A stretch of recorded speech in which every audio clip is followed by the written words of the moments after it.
Let me tell a tale of a world where heroes walk among us, fighting through the darkness left by monsters and by selfish men.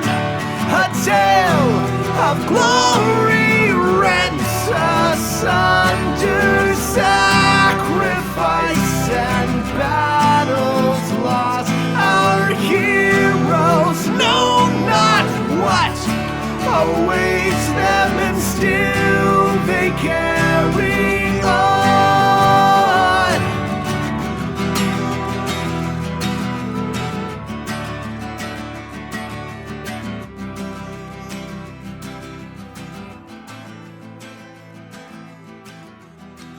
Hello, everybody. Whoa, as I throw things around my room for no apparent reason. Welcome. How's it going? Have we met? Thank you for that Prime sub. Hazardous Brad, welcome in. Cool. Well, I am Pixel, and we are Ages of Ainor. Welcome to the almost certainly action-packed fourth episode of Ages of Ainor presents the Siege of Castle Rend. I'm back in the DM chair once again for this campaign, where we will be playing an adventure by MCDM from their books Strongholds and Followers called the Siege of Castle Rend. As always, we're going to get into the game here in just a few moments, but before we do, we're going to go over our usual housekeeping things. First things first, for folks in chat, try to remember when we move on to map screens that you are seeing my perspective as the DM. You may see things on screen that the players do not see and don't know about, so try not to spoil anything. If there's like monsters in the next room or a secret passageway that you can tell, or like, I don't know, an ancient dragon just about to tear the roof off the inn and eat everybody's face off, try not to give it away in chat, since some of the cast may have chat up. They may be trying to interact with you guys. Secondly, please remember that D&D is a complex game with lots of rules, where we are also improvising a story together as a group in real time, so we may play fast and loose with the rules. I may make stuff up for the game or the adventure. We may even, I might forget rules and get them wrong, stuff like that. If you happen to know like a correct ruling on something and we're trying to figure out what it is, feel free to post that in chat. But if the moment passes, we are unlikely to go back and fix it. Try not to have a freak out about that. It's never been a problem before, but we like to preface that.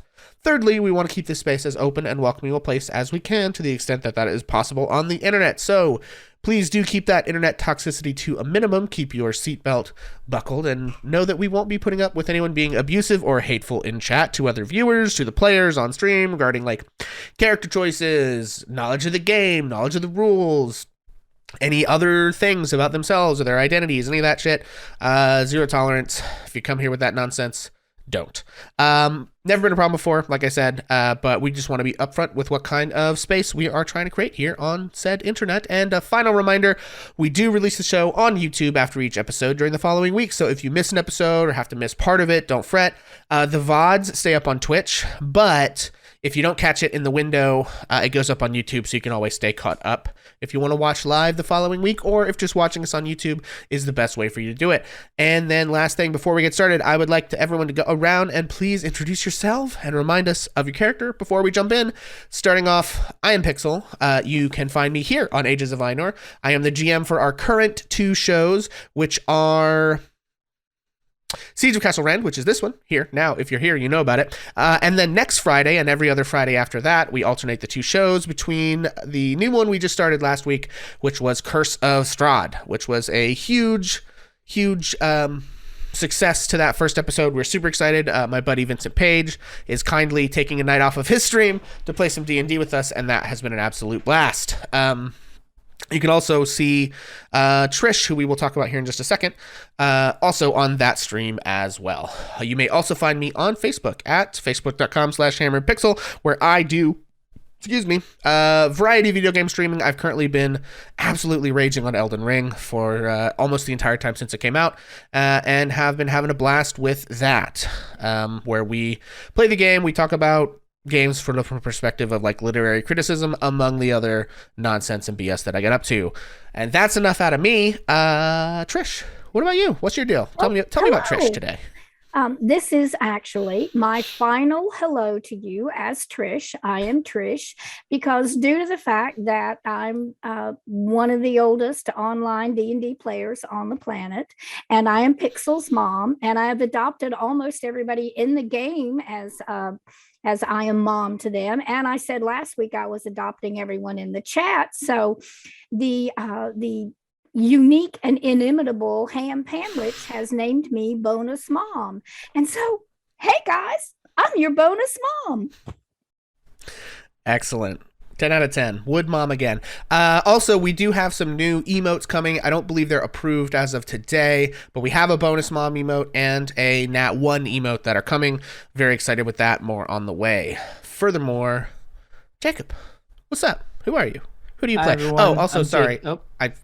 Did you introduce your character, Trish? We forgot that part. Well, I am I'm sorry, Jacob. And I'm very excited to be here. I am a tabaxi, and I'm very clever, and well, I might be a little overweight, but you understand. Very cool. Sorry, Jacob. Didn't mean to interrupt you. Realized we fucked that up. If we get through this whole intro without screwing one thing up one time, we'll have to cancel the whole show after that. So enjoy the mistakes while they last, friends. Jacob, who are you? What's up? Hi, everyone. I'm Jacob. I'm not your mom. And I play Soren Fairtalon, the Twilight Cleric Owlin. Very excited to be here. Don't got anything to plug. Excellent. Kinsey. Hi, I'm Mackenzie. I play Fair Naraf. I realized the end of last stream, we all did a very dramatic, anime moment. We're all Naruto running across the river to help our friend on the other side. Nothing to plug. Excited to be here. Excellent. Yeah, just cue Attack on Titan theme plays in the background. As the team races to see if they can catch Silas in time. And for Silas, he's hearing Elden Ring music, no, you know. Okay, Beast. What up? Hello, everyone. I'm Beast. I play Raz Hiskers, the Tabaxi Valor Bard. Thanks for coming, and hopefully we don't all die. Excellent. Hopefully, because I did not have these folks make second characters like I did for the Siege or for the Curse of Strahd guys. All right, and Jesse. Hi, I'm Jesse. I am playing Speedy Gonzalez, the blade singing wizard himself. And yeah, I'm just always excited to be here. So let's get started on the TPK, guys, huh? Excellent. Total party kill. All right, and Taylor. Hi, my name is Taylor. I play Enna. I'm so excited to be here. To all my fans, I love you. I love you. And I'm wearing a disgusting amount of highlighter today for you guys because I love you so much. Nice. Very cool. Excellent, folks. Well, without further ado, let's jump right into it. When last we left our heroes, Soren had just been sucker punched, slashed, whatever, by Sir Peloton, the Star Knight, one of the Knight of Black Roses under the new Regent of Bedegar, Lord Saxton, for speaking back to him as Sir Peloton announced his intent to find and kill the White Tusk orcs and collect the bounty offered by Lord Saxton. The orcs had murdered the previous Baron of Bedegar, Lord Egrid Bedegar, some time ago. Lord Saxton is arrogant and cruel. Oh, sorry, not Lord Saxton. Sir Peloton is arrogant and cruel and was throwing his weight around in the tavern, bullying the townsfolk and our heroes alike for their lower status compared to his knightship, and when Soren spoke up, Sir Peloton attacked. The battle which ensued was hard fought and desperate. Soren was solely injured by the sucker punch, sucker stab, whatever, and when Sir Peloton's men-at-arms and he attacked the party in the close quarters of the inn, our heroes were hard-pressed. Raz threw another jar of cat piss for a stinking cloud. Perdita dragged an unconscious Soren under the table, administering him a health potion, and then Soren went unconscious again when Sir Peloton unleashed a cone of cold and decimated the party's hit points. Farron dragged Soren to the table, and things went from bad to worse. Silas managed to get out of the tight quarters and go toe-to-toe with Sir Peloton before Sir Peloton threatened to unleash yet another cone of cold, one which very was likely to kill all of Silas's friends, but held back on the condition that the party stop fighting. Everyone chose to lay down their arms and accept defeat. save for Roz, who thought she could stifle the spell which Sir Peloton had cast with a clever use of her silence spell. Unfortunately for Roz, the verbal component of the spell had already been completed, and her silence was completely ineffective. She cast her spell and moved towards Peloton to engage with him, and he nevertheless unleashed a torrent of frozen air, which rendered every one of our heroes unconscious, save for Silas. Peloton then smirked and cut a nasty scar into Roz's muzzle with his frost-brand blade, and he and his entourage left the tavern in shambles. Our heroes were lucky to survive thanks to the help of Silas, the locals, and the barkeep and her family providing much-needed first aid.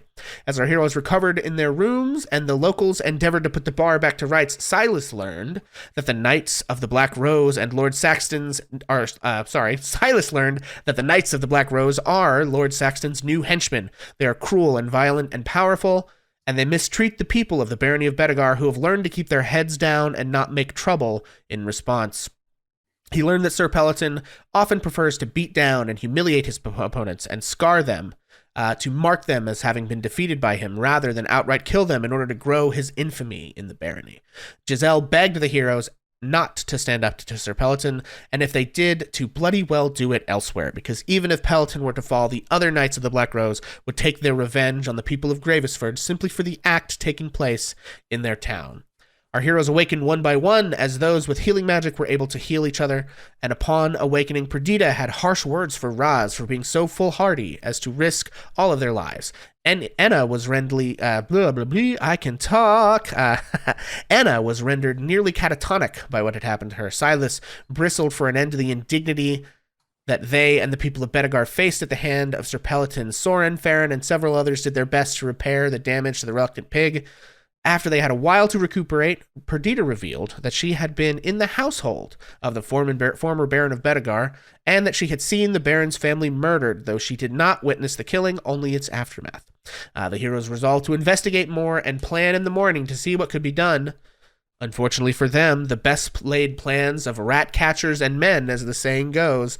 In the middle of the night, there was a scream and an explosion as our heroes awakened in their beds in the reluctant pig. Without time to fully recuperate after their beatdown at the hands of Sir Peloton, they raced out of bed, unrested, hardly battle-ready, to find that Pinnas, the local hedge wizard and apprentice to their friend the wizard Taste and former wizard of the Baron of Bedegar, Pinna's shop had been lit aflame. Soren and Perdita raced off to investigate Pinna's shop, while the rest of the party ran to the river to investigate the shriek they had heard, only to find a group of orcs carrying a misshapen sack into the woods on the other side of the river. Deciding to risk it all, Silas once again cast haste and invoked his blade song to race across the river to catch them, leaving himself alone facing seven vicious orcs, while the rest fled with their loot in tow. Back at Pinna's shop, Soren and Perdita found a couple of charred orcs and orcish footprints. Whatever was taken by the orcs next to the river was taken from here. They raced off to find their friends and aid in whatever is to come. So, Silas, you're alone in the dark woods with orcs, dimly lit by moonlight and the distant flames from the thatch roof of Pinna's shop, where you delivered a package from Taste just yesterday afternoon. You don't know how many precious seconds left before your friends arrive and 7 orcs loom in the darkness of the edge of the woods in front of you, their eyes flickering in the light of the distant flames. Gang, for the second episode in a row, roll initiative. Also, real quick, I gotta dump you all over onto the map so that you can use your tokens. Bloop. Okay. So, most of you guys are up in the top left corner. Silas, you're down there in the middle. Ooh, Okay. a hot 10. And I got to roll initiative for my folks. By the way, Charlie is with Soren. Okay, gotcha. I had him following Soren the whole time. Okay, well, I will put Charlie with Soren. You are Charlie-less. Yeah, that is okay. Okay. I ain't getting another damn bird. No. Which one is this guy? I think he's a Blood Rager. Yeah. Okay. I've got to roll initiative for all my dudes. 1 second here, folks. Okay. Nope, that's the wrong one. I rolled it twice. Damn it. Stand by, everyone. Oh, wait. Do they have the same Dex mod? No, he has a -1. And these guys have a +1, so I need to subtract 2 from this. Okay. Now, sort. Okay. So here's what we've got. If you guys are watching at home, you can see the turn order here has additional little notes for each of the characters. It is going to take a certain number of rounds for each of our other characters to reach Silas because he ran off ahead of everyone. Is everybody in the turn tracker, by the way, that you can see? Or is there anyone I need to add? I think there might be some people. Okay, I've got Farron, I've got Roz, I've got Perdita. You need to add Okay. Yeah, let's add. Oh, there. Okay, so add Enna. Enna, what was your initiative? 13. Okay. Oh, come on. Need to be able to actually get to you here. Add turn. 13. Not 103. 13. Wow, I'm number 1, baby. Okay, there we go. And Enna. And so what we're going to do, these counters next to each of you guys' names that are not currently in the battle, Soren, you're on 6. They will tick upwards as they pass your initiative count. Okay, so when Farron's initiative order, this number that says 0 will become 1, and that means the first round has passed. You guys are, come on, quit that. Why? There it goes. Okay. And so how this is going to work, when you, we did the math last time. Farron and Roz, you will have 2 rounds of running before you reach the edge of the battlefield. So when your number clicks up to 2, which you'll see how that works here in just a second, you will arrive at the edge of the battlefield having exhausted all of your action and your dash and everything. So and some of you had to use your addition bonus actions and things like that to reach here and stuff like that. So you basically arrive at the other end of the battlefield when your second turn happens in initiative, exhausted, and you will begin to act on the 3rd round when your initiative comes. And that is how we are handling you guys approaching the battlefield. Do I have everyone? I got Blood Ragers, I got War Speakers, I've got Juggernauts. I don't have the regular dudes. Damn it. Okay. Add turn. And what did I roll for them? Stand by, everyone. 11. Okay. Okay, there they are. Okay, so that's how our episode begins, guys. So we have all of our other heroes except for Silas, like as Farron so aptly described, Naruto running across the water and through the edge of town, striving to reach Silas. Attack on Titan theme playing in the background, and then we cut to Silas in the woods, edge of the woods, moonlight overhead, dimly lit, able to barely see his opponents in the light of the burning of Pinna's shack, her shop and house behind them. So Farron, you are dashing ahead across the water, and you make it about halfway to your destination with everything you've got. Roz as well. I believe, Roz, are you misty stepping part of the way, or you're using your cat agility? What's your... Yeah, I use the Tabaxi racial ability, feline agility, to move 120 feet in that first round. So that helped me catch up quite a bit. Right. So basically neck and neck, Roz and Farron are racing across the water. Perdita, you are significantly behind. Soren is flying. I believe he was flying you, but as battle breaks out, I think you what was it? Silas, you screamed really loud. You did something to clue everyone in. Yeah, I yelled as loud as I could that I thought they had Penna. Right. To get everybody's attention. Exactly. So you hear that. Soren drops Perdita off, and she begins sprinting with all of her cat-like ability through the edge of town. The first to act in combat here with Silas is the largest and meanest looking orc who, let's take a look at him. Yeah, he's going to... Oh, that's brutal. Okay, so he is going to begin to race. The question is, how far is this Oh man, Silas, you're lucky that you got as far as you did. If you'd been 5 feet further away, his critical range would have expanded from 18 to 20 instead of just on a 20. Because as he rushes at you, he's more aggressive, but he doesn't have enough room to get a full running start. Okay. So, first things first, as he races at you, he attempts to attack with his giant tusk. Now, this orc is like 10 feet tall and massive. He's the biggest orc you've ever seen in your life. And he has these tusks that you can tell have been painted white as well. And he attempts to gore you as he races in. You do have your blade song on. That's a 22 to hit. 22. I'm going to use my reaction to go ahead and shield. Okay, excellent. And so that doesn't hit. And then he attacks with his longsword. That is a 12. Yeah, it definitely doesn't hit. Okay, so that does not hit as well. So he races up, and you are able to keep him at bay with your shield. Have we described what shield looks like for you? Essentially, it is just a like Harry Potter-esque bubble that kind of like comes out of the tip, but Silas is using the movement of the blade song and the haste to essentially point the nose of his wand right at the tusk or the sword that is coming at him and just push it away. Excellent. Yeah, so deflecting with your arcane bubble these attacks coming at you. That is the white tusk. Enna, your two companions who are much fleeter of foot than you, even though you are a wood elf and well known as being fleet of foot, they tear off across the river and you tear off after them. And then the owl, I think we'll just have the owl arrive when Soren does. Yeah, Owl's right behind Soren. Okay. So, yeah. All right. So next, our orcs, begin to move in on Silas. 1, 2, 3. Actually, this guy can get here, leaving open for just barely for all of them to get into melee. Silas, you are now surrounded on all sides by orcs. Yep. Woo boy. Hang on, we gotta get Living the dream. living the dream, friends. There it is. Surrounded on all sides by orcs.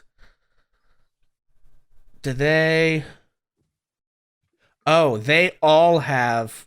Hang on, it matters how far they had to run to get to you. So, okay, this guy, not going to get it. This guy, not going to get it. This guy is going to get it. Oh, it says in a straight line. Hang on. Sorry. I don't think any of them are. I think you're in luck. I don't think any of them in a straight line. Yeah, okay. So none of them are going to get their expanded critical range because they have to maneuver. They can't just race at you in a straight line. Actually, these two are switched. Okay, so lucky for you, they do not have expanded crit ranges. And they are all going to just grab their battle axes two-handed and swing at you. So you're going to have 4 attacks coming at you. Okay. Your shield is still active. Yep.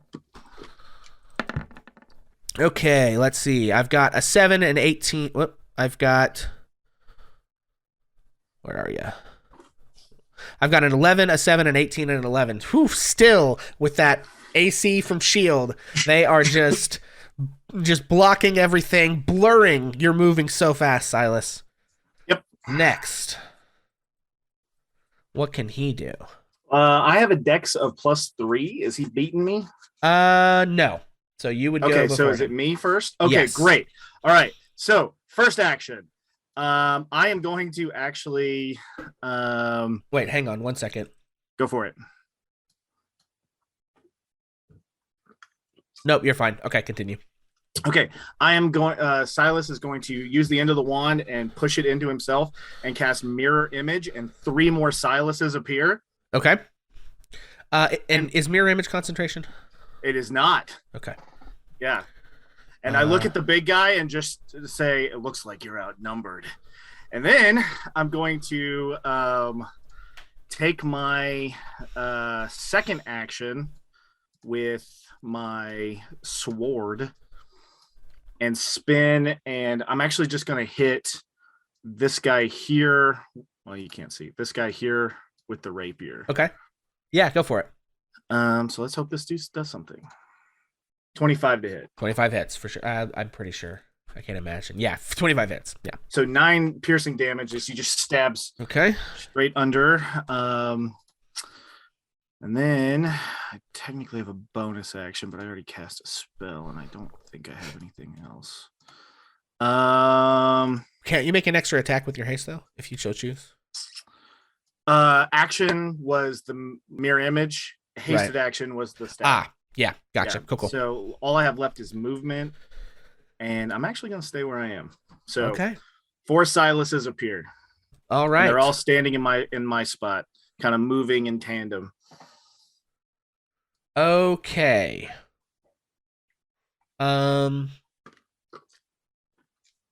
Okay. The orc in the back begins sort of chanting in this sort of guttural throat singing noise that I cannot replicate and will not attempt to. And he has a gnarled and crooked branch as a staff.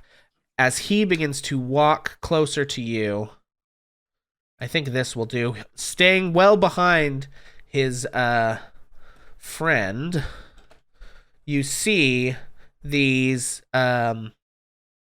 orcish spirits of ancient warriors erupt out of the ground around him, and he is casting Spirit Guardians.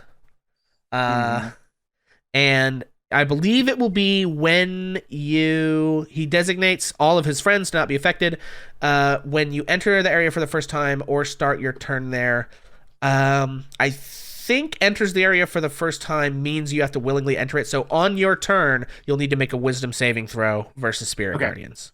Okay. That is his action. I don't think he has any bonus actions. He does not. Okay. Soren, you are flying. Unfortunately, your soft owly wings are not built for speed. And so you are frantically flapping, trying to make your way. You can see arcs of magic, flashes of this sort of faint white light and you probably hear the distant faint sound of the blade song. Is it actually singing that Silence is doing? What is... It's more of like he starts it with a humming sound, and then the blade just starts replicating it as it goes. So it's just, okay. So you hear this faint hum, almost like the background noise of like an electrical hum, as Silas is dual wielding the wand and the sword and keeping these orcs at bay. Farron, you are still sprinting. At the end of this turn, you reach the edge of the arena, and you can now see the desperate situation that Silas has found himself in. 7 orcs, one of them massive, one of them has summoned faint glowing green spirits of ancient ancestor orcs, warriors who are encroaching on Silas, in addition to the real live now not ancestor warrior orcs encroaching on Silas, and you have just now reached the edge of the battlefield. On your next initiative, you will get to act. Raz, you also, having been able to keep up with Farron, reach the edge of the battlefield. Now, Farron, I don't think either of you... I think I'm going to rule that you have all spent basically all of your actions moving, and even if you have bonus actions, I'm going to have you hold them till the next round. So you'll act on your next initiative. Perdita, you've still got more to go. You actually catch up with Enna, I think, at this point, with your cat-like agility, as you two are now racing. You're in the river, like 2/3 of the way there, as you are like sprinting. When Perdita runs, are you like just running? Are you like cat scrambling? What does it look like for Perdita as you sprint top speed? I think really when the moment is so crucial of life and death, she's going to go into Panther mode, and she's actually doing Panther mode. She's going. Yeah, I think so. Yeah. I think that's what her what some of her movement. I'm trying to think what this thing is called. I'm not actually using it. Her feline agility, when she starts to get to that point, yeah. Yeah. So Perdita, you are racing. You've caught up with Enna as the two of you are now splashing through the water in the river at the shallowest point where you guys were able to ford. And that brings us back to the top. All right. And so this massive orc is going to come at you again, Silas, with tusk and sword. Your shield is currently down, although you do have a reaction back because your turn's passed. Yep. So, first attack, 17. Misses. Second attack, 17. Misses. Brutal. Woo! So, and also, I guess I roll them with disadvantage. How do we do the mirror image thing? What does that do for you? I forget. So what mirror image does is if he lands an attack, I roll a d20, and essentially I can swap spots with one of the images. Gotcha. And it will disappear when it's hit, right? And it disappears when it hits. So I have 3 chances to get hit before it actually hits me. Okay. And if I use shield on top of that, it hits none of them. Right. Okay. Okay. So Anna, you are keeping pace with Panther mode of your new friend Perdita.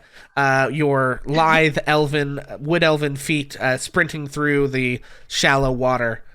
The owl is keeping pace with Soren. Next is all of the orcs. Once again. All of the orcs. Yeah. So here come 4 two-handed battle attacks. Ooh. Oh. Ooh. All right. I've got a 14, a nat 20, a 24, and a 23. Okay. So the nat 20 I'm going to take.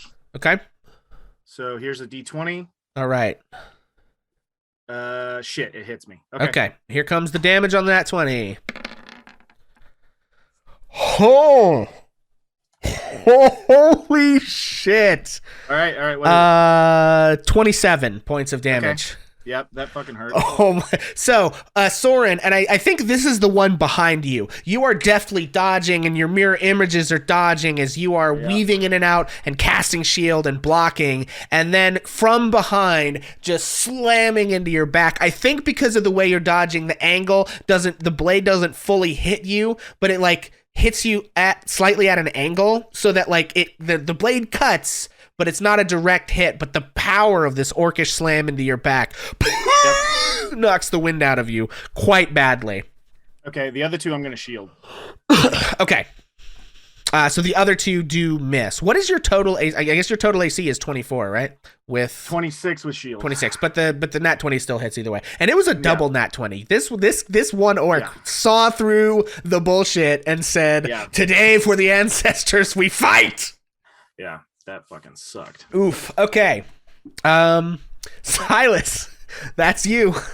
Okay, so I need to make a wisdom saving throw. Yes, you need to. Oh god, yeah, you need to make a wisdom saving throw. Okay. Nat 20. Ooh, okay. You still take half damage from this, I think. Let me double check. Although, how does mirror image interact with AoE effects? It has to be a target. Okay. It has to be a targeted attack. Yeah. All right. Okay. Here's what I'm going to do. Because it's a nat 20 and you have your stuff active, I'm going to actually give you a quarter of this damage instead. Okay. So, hang on. Let me do that math. So you're going to take 5 more damage. Okay. It still hurts. Yeah. Because normally I wouldn't do this, but I think the situation of how well you've been dodging and rolling that nat 20, I'm like, you know what? I think this is confusing even for the spirits. And so, yeah, you take a quarter of that damage for 5 more damage, Silas. It is still your turn. Okay. I am going to use my, let's see. I hate to be a rules lawyer. Haste is concentration, right? That's correct. Yes. Yeah. So right. you'll need to make 2 concentration checks on your haste. Okay. Yeah, 1 for the crit, which is going to be, you took 27 damage, half 13? Of that. Yeah, 13. And the other one is just a 10. So I'm so sorry. No, you're fine. Thank you, Soren. Take inspiration for keeping us on track because I got a lot to remember. Yeah, that's fine. I am a warcaster. I am a warcaster, so I have advantage. And then you add +5 because of the blade song. Right. So 20. Okay, so that's the first one. You keep it? Yep. And then so the other one I just have to hit a 10, right? Yeah. So you'd have to roll real bad. You keep it. Yep. So you were able, despite the incredible amount of damage that just came your way, to keep your head cool and the haste running. Yeah. And it is still So- your turn. I'm going to use my hasted action to disengage. Okay. So I have 80 feet of movement. Where do I want to fucking run? I'm just gonna get out of here for a minute and try to get, let's see, like right here or so. Okay. That's my hasted action. Okay. I should still have my action. So You I'm do? going to, well, I'm out of spells, so no, I'm not going to do that. Yeah, I am.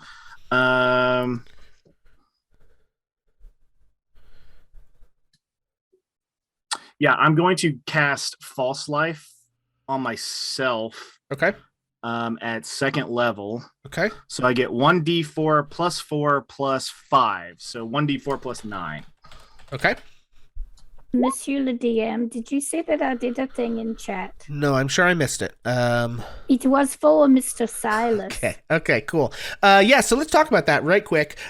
In case you guys in the game didn't notice, and for those of you watching at home, we just figured out kind of another way you guys can interact with the stream that we thought might be kind of cool. Is because it takes a long time to save up for inspiration, but it's a nice bonus. But for if you want to spend your points earlier than that, you can spend 1,000 channel points to grant the opportunity for one of our player characters to roll a hit die and gain that many HP plus their con mod. You can do this, players, even if you don't actually have any hit die left, because this is just purely a bonus from chat. So, and yes, you can redeem it on each other. Maybe I'll live to regret that, but anyway. But so, Silas, you can roll a hit die and add that, as That's well beautiful. as what you get from your false life. Thank you, bonus mom. Yes. Also, I believe someone gave chat inspiration earlier to someone. I think It Roz was got it. bonus mom. Yeah, and she gave it to Roz, if I'm not mistaken. Yes. Yes. Roz But so I if think you, he is Very the only inspired. one of us who does not have So it. it'd I be have it. it's a 1d6 plus 1, okay. Yep. right? Yeah, you are. Yep. I get 6 more. Okay. Right. And So I'm actually feeling okay right now. and false Okay. life is not concentration. Okay, cool. No. So Silas races back and recuperates and feels a little bit of inspiration from some nebulous force that sustains his life. Feeling the love of the chat tonight. I can feel the love in this Chili's tonight. Anyway, moving on. Is that everything from Silas? Oh man. Let's see. Let me ask you a question, DM. Yes. Did we rule that because I took the Fate Touch that I could do a bonus action Misty Step as well as a spell, or are we good on that? I believe we did rule that. Actually, yeah. Well, I disengaged. Shit, fuck. Tell you what, I am going to actually save that for a Okay. minute and just watch the orcs really Okay. carefully. Excellent. Yeah, so the orcs are all spreading out to fight you. You see their companions who had stolen whatever it is they stole, the misshapen sack, running further into the woods, escaping as these 7 orcs remain. Bringing us back to this. What can you do? Oh, wait, hang on. Do I skipped somebody last time somehow. Yeah, I skipped this guy. I'm going to go ahead and take his turn real quick. I don't think he can do much from here.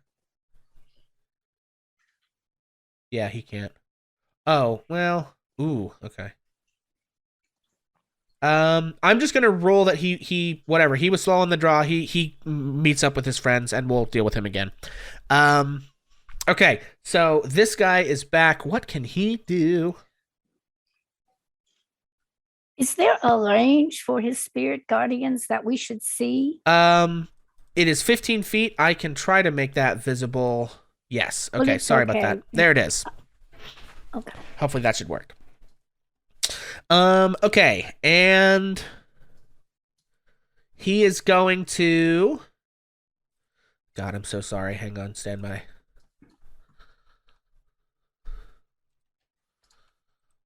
He is going to use power word kill. I was about to say the same thing.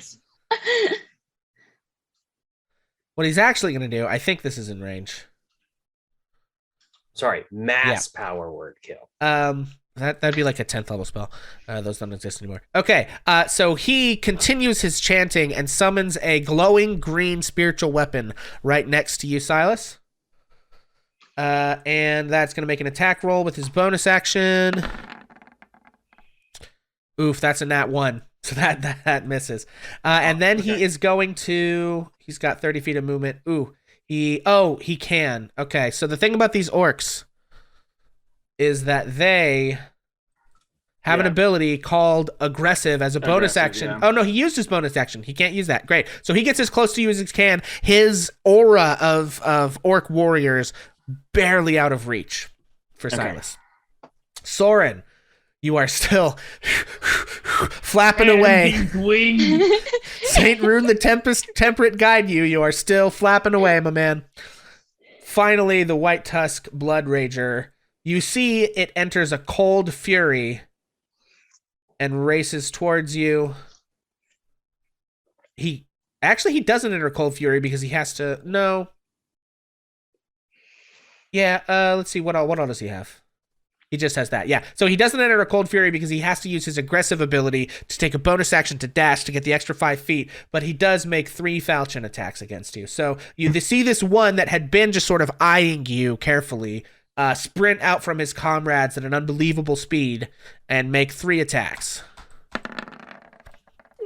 I've got a 21, a 13, and an 18. 21 hits. Hold on one second.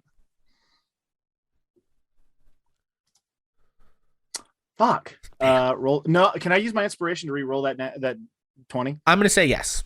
Okay. Watch it be worse. Nope. Okay, so it hits one of the duplicates. Beautiful. Okay, so one of your duplicates goes away. Yep. As this thing takes its falchion and whirls it into, carving through one of your duplicates. Farron, you arrived last turn. You watched this play out in front of you as you're sprinting towards. You are now fully able to participate in the fight. Farron, you've arrived in time.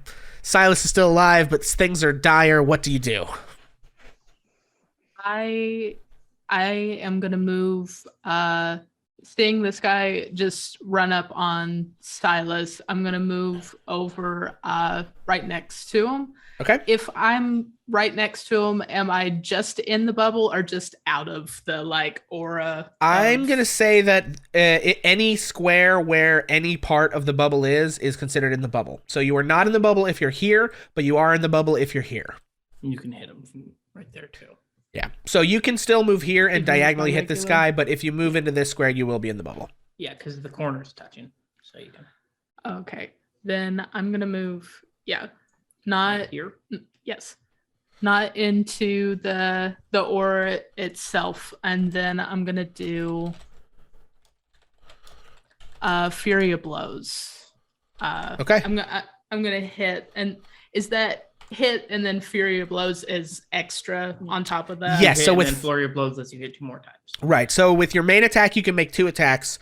You can make a third one as a bonus action, and you can make an extra attack with your key point. Also, real quick shout out, Redbeard the Pink. We got a raid. Welcome in, buddy.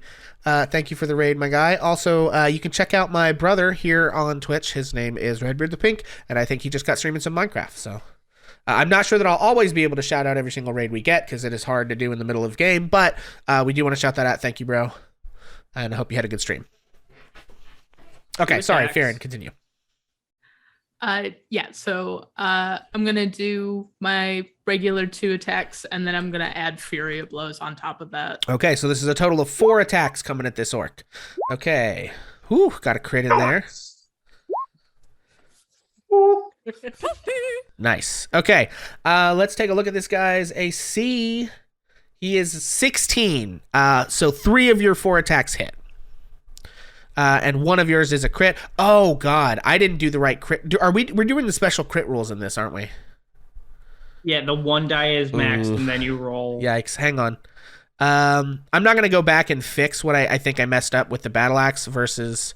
I thought you did max damage on that. I guess was I crazy? Yeah, because you did like 27 points. 27. Well, he rolls 2d10s plus 3, right? But I think on one of them he rolled a 10, so it did it anyway. I don't know if I did that myself by changing it, or if it actually rolled and it just happened. But that would be 23, right? It was 12 plus 15. So it's I guess it's plus 5. I think they get an extra plus. Oh, okay. I got you. Yeah. You deal a d6 plus 3, so that was. No. It would have been 5 more. It doesn't really matter. We're not going to go back and fix it, but we are doing the right crit rules. So go ahead and do it properly for yours. That's the 2 regular, and okay, so then that's are we 9. just gonna roll another one to do like the extra, and then just add 6 to that? Yeah, Or we can add do that. 9 to that. We can do that. I should have. Go ahead and click that one, and let me look at the math because I think. Okay, I did correctly do that. Because that 6 is not rolling a d6, it just adds 6, so that is 12 Okay. more. So, Cool. yeah, I just that didn't do it for is- the monsters was the problem. That is 21 points of damage that Farron deals here. Okay, nice. So, Farron, you rush in and just start pop, pop, pop. What does it look like as you unleash this combo, this flurry of blows on this orc? I feel like since we've been in a rush since we were woken up mid-sleep, it's just like confused days. Like I just know that Silas is in trouble and I am running as fast as the wind and just arms up high, just bop, bop, bop. Excellent. Yeah, so you just start punching and kicking at this orc, delivering your flurry of blows. It takes several strong hits, but still seems to have quite a bit of fight left in it. Roz, having arrived at the battlefield last turn, having exhausted all of your ability to get there, you now have the chance to interact and help your friends. What do you do? First thing Roz is going to do is to grant Bardic Inspiration to Farron. Okay. Use the decapitating claw. And then Roz is going to cast Vicious Mockery on the orc, which is engaged by both Farron and Silas. My piss reeks more than yours ever could. Okay, so that is a wisdom save from the orc. It is a DC 15 wisdom save. Okay, and the orc rolls an 11 and fails. It takes 1 point of psychic damage because honestly, I don't think the orcs care. And has disadvantage on its next. Is it only its next attack? Yes, it is the next attack it makes. The next attack. Yeah. Okay, excellent. So, Roz, you see just the briefest moment of your words sort of impacting this orc. Any movement? No, Roz is going to stay still so that I can recharge my feline agility. Okay. Perdita, you see 2 of your friends in the distance begin to engage with these orcs. The situation is still pretty bad. The orcs look pretty strong, and your friends have been beaten down quite a bit today. You now reach the edge of the combat arena on the 3rd turn. However, you are still unable to add anything else. You having used all of your actions and bonus actions just to get here. But I do take a breath, grab my side, and say, I'm so glad I had that other bowl of soup. Nice. Okay, that brings us to the Juggernaut, which I believe is going to have to use a bonus action here. Yeah. Okay, so it is going to move. Okay. Yeah, it can do that. Okay, so it charges, uses its bonus action for its extra aggression. You've noticed that these orcs are so aggressive that they can just close the distance with you guys much quicker than you would anticipate from other foes. And because he ran at Silas in a straight line, his crit range is now expanded from 18 to 20. He's going to make 2 attacks, one with his tusk. That's a 25 to hit. He rolled a natural 19, so that is actually going to count as a crit. Okay, hold on. And his longsword Misses. Okay, so the crit misses and blasts through the second of your 3 mirror images. The attack with the longsword is a 16. Misses entirely. Okay, so with that one, he goes to gore you, and he thinks he's got you with that charge, but he's surprised by the fact that he blows through this mirror image, and you can see the confusion. You see the confusion in his eyes, and as he swings with his sword, he swings wild, not being able to determine which of the two remaining one of you is real. Anna, you too, now with your fleet wood elven feet, reach the edge of the battlefield. On your next turn initiative, you'll be able to act to aid your friends. The owl is with Soren. Finally, the white tusk orcs. Whew. It is their turn. Let's see. This one moves 30 feet. Let's see. This one has to take a bonus action to remove the remaining 5 feet. These two... Okay. So there's his main movement, and then... Yeah, they are going to attempt... God, we are up at the edge of this battlefield here. These other two can get to just within range of Silas. The first attack coming at Farron. This has expanded crit range. The rest of them will not. I just want to point out you can use the Bardic Inspiration as a reaction to add to your AC. Oof. Might need that. Okay, so that first hit is not a critical. It's a 15 plus 5 for 20 against your AC, Farron. Gonna need to roll it. It'll hit, but I think we're gonna roll it. Okay. Yeah. And it's a D6, or is Yes, it a D6. Okay. We're gonna need a 5. Whew. Uh, Oof. That hits. Brutal. All right, Farron, from that first hit...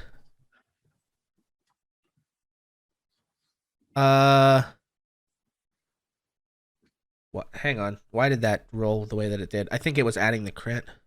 Yeah, it didn't need to add the crit, though. Oh, man. You take, from this brutal slash, you take 22 points of damage.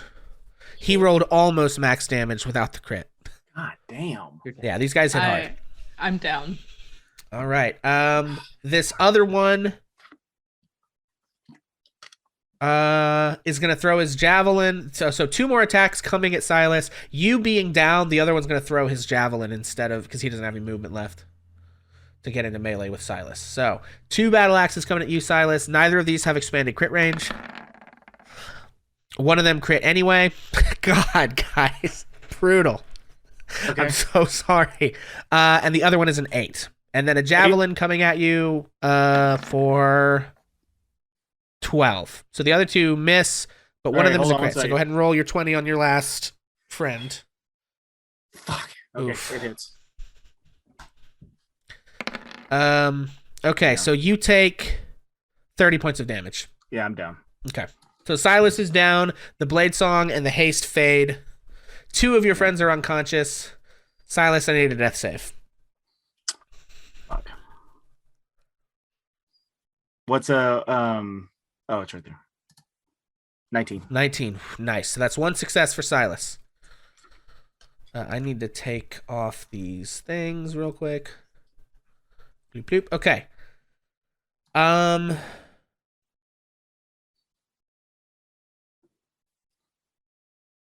Okay. The war speaker is going to move back. But he is going to direct his spiritual weapon to attack Roz. So that's coming at you, Roz. That's a 23 to hit. Sure hits. For... Oh. 6 points of damage. I would like to use my reaction to curse. Okay. Fair enough. Shit. Okay. And the war speaker appears to be holding some sort of a spell. Appears to be holding some sort of spell. Soren, you are flying closer. You can see in the distance things look rough for your friends. You will not get here until which round of combat exactly? The one after the. Well, I'll get there next round. Okay, and but I then won't you be can able act. to act until the round after. Brutal. Okay. Well, no, I'll get there the round after next because I'm in the end of initiative. Okay. So. Alrighty. Having knocked 2 of you down and seeing the rest of this, the orcs begin to actually begin to step back into the woods. Farron, I need a death save.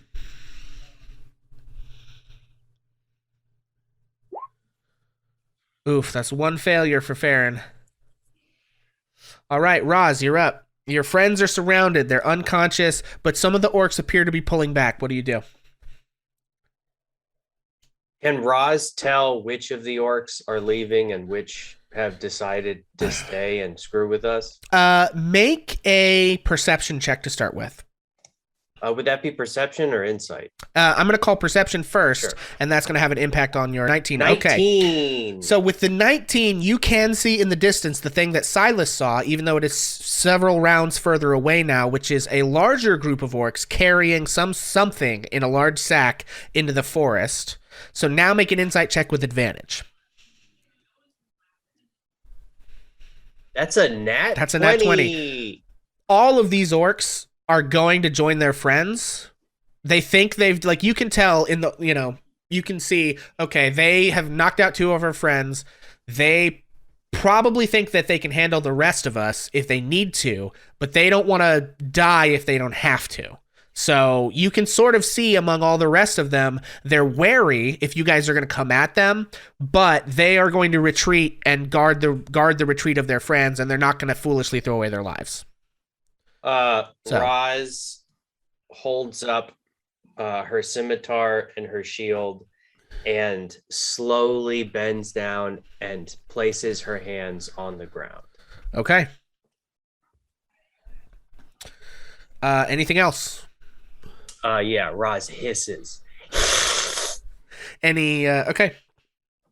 Barring anything else from Roz, Perdita.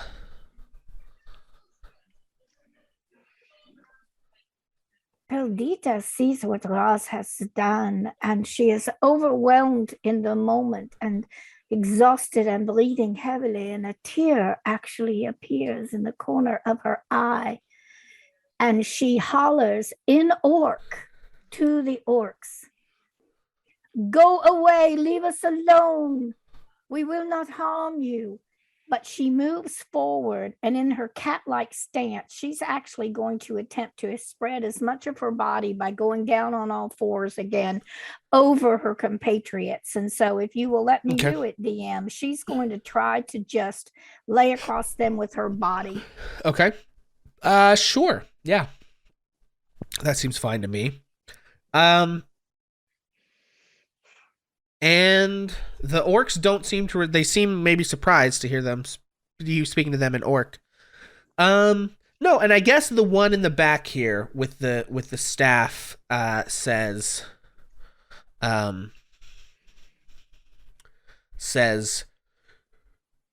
"She bids you come, find us at the castle." I take your message well. Tell her we will be on our way. And the big one begins to move back. Anna, you have arrived. You see 2 of your friends are down in dire straits. If they don't get medical attention, they face imminent death. The orcs appear to be retreating. Roz has sort of lowered her weapons. Perdita is attempting to sort of bodily get in between the orcs and your friends. What do you do? Anna's kind of like, what is happening? And she's panning, and she's just like, I just want to go to bed. So she is, but she sees that her friends need help, so she is gonna go 15. Can I go right here? Can I like do a little zigzag? Yeah, that's and fine. Like end up right there. Okay, cool. Sure. And then, okay, let's see.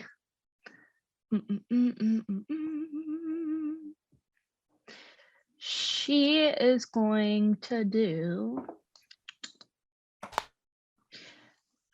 I like for her to do cure wounds on Farron. Okay. Yeah. Excellent. Yeah. Go ahead and roll that. Yeah, cool. Did I do it? No, I didn't do it. It's probably asking you what level to cast a spell at. Sometimes that bar happens behind the thing. Yeah. Yeah, I totally didn't see it. Okay. All right. Okay. 9 points of healing. Excellent. So, Farron, you gain 9 hit points and come to consciousness. There is, you see Perdita like hovering over you, hissing and spitting and speaking in some sort of guttural language as Anna sort of kneels down. What does it look like when Anna casts Cure Wounds?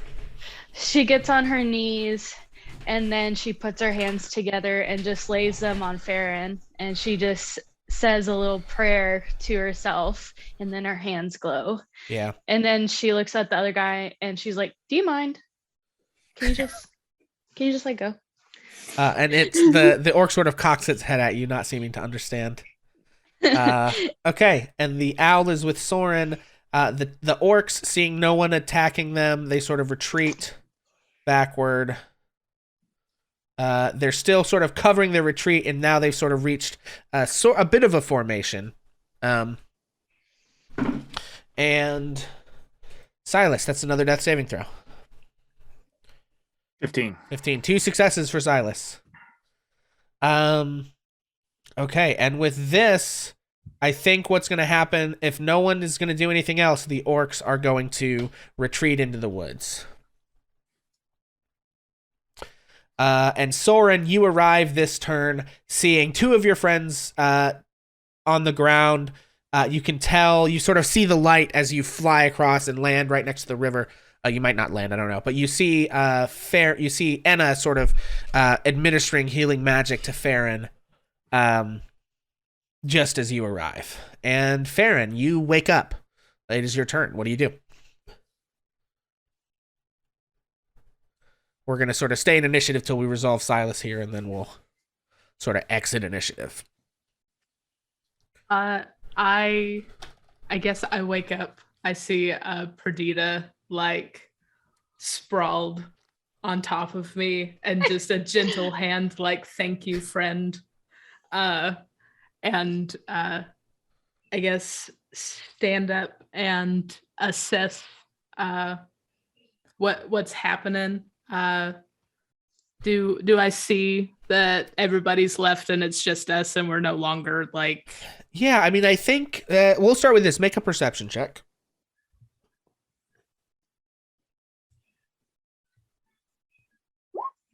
A 4. Okay, so you're very disoriented. You see maybe some dark shapes in the woods around you.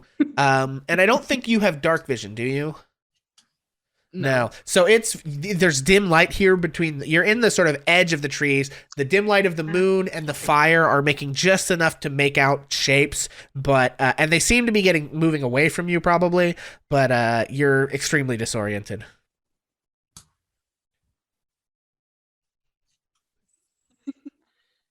I don't believe I'm gonna do anything else because I can't. I see Silas is down, but I can't heal. I'm just happy that everybody's okay. Like, or at least like we're not in the midst of battle anymore. Yeah. I've been knocked out too many times. Too many times today. You could make an untrained medical check if you wanted.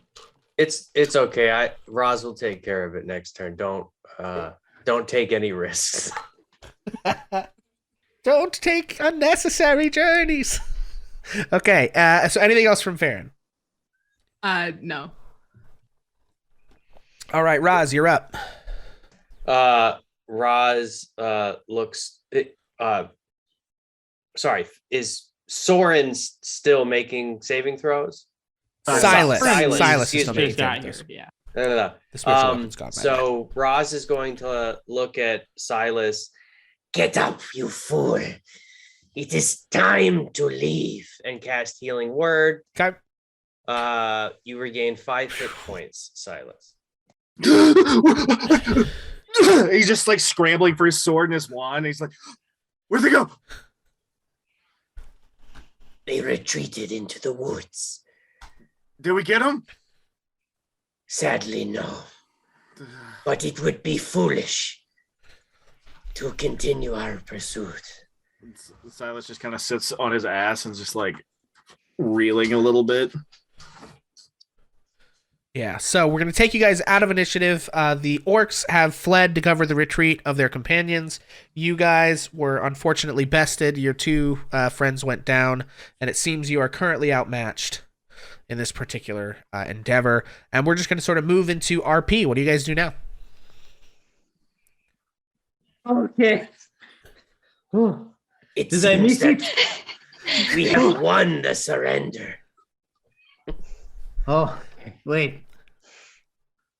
This team What had a was problem that? with recklessness.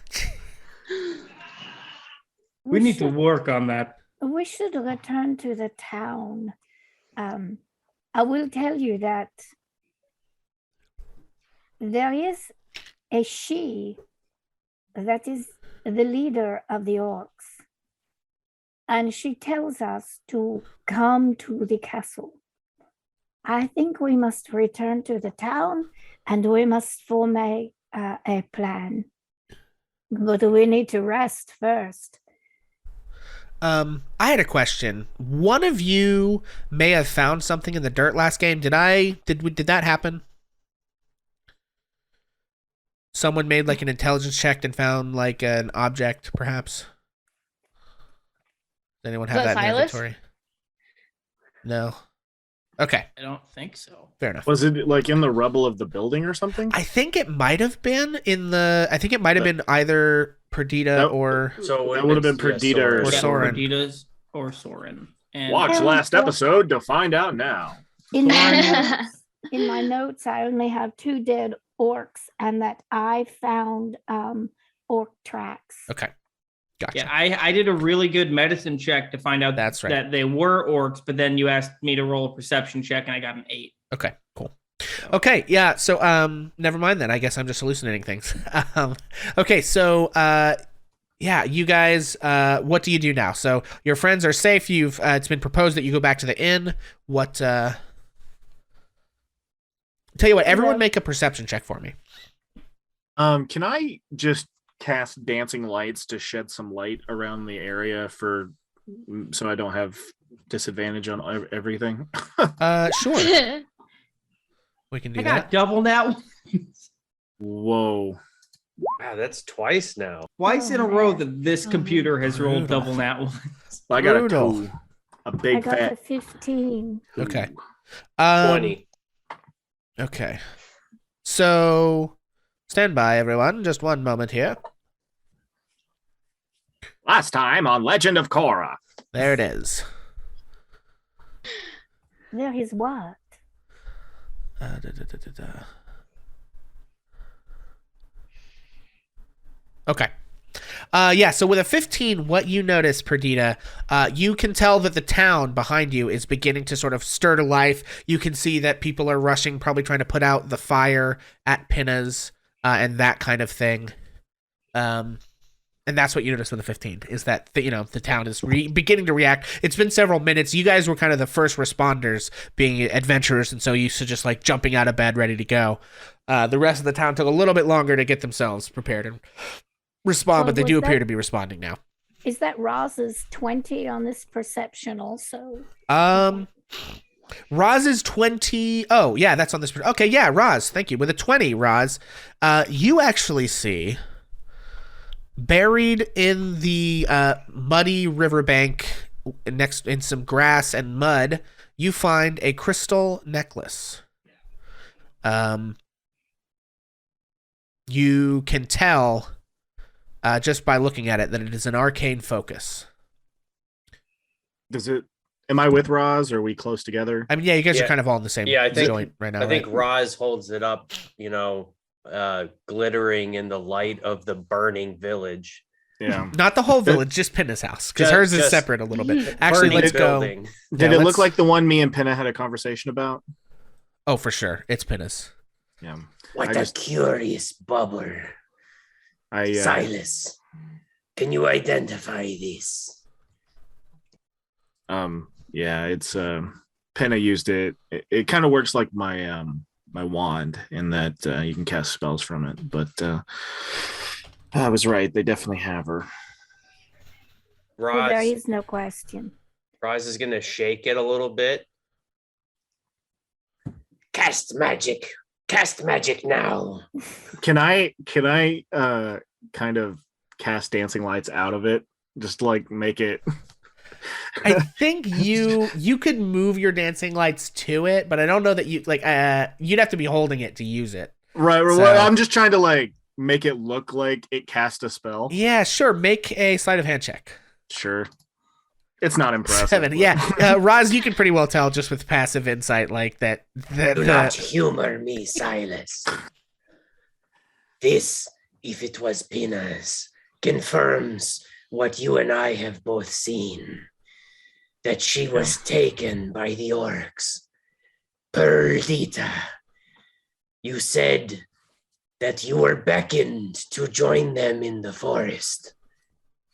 That orc that spoke at the end said, she bids you come. What do they want from Pinna? Why would they take her? It is important, I think, to note that they did not kill her.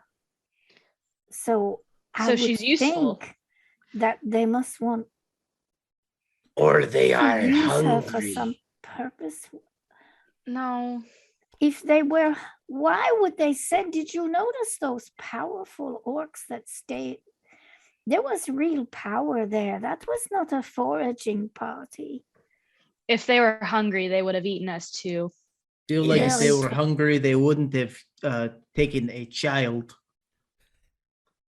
Yes, I feel like when they would've gone for Perdita something was bigger. right there. I Well, wasn't going to say that. But Yeah.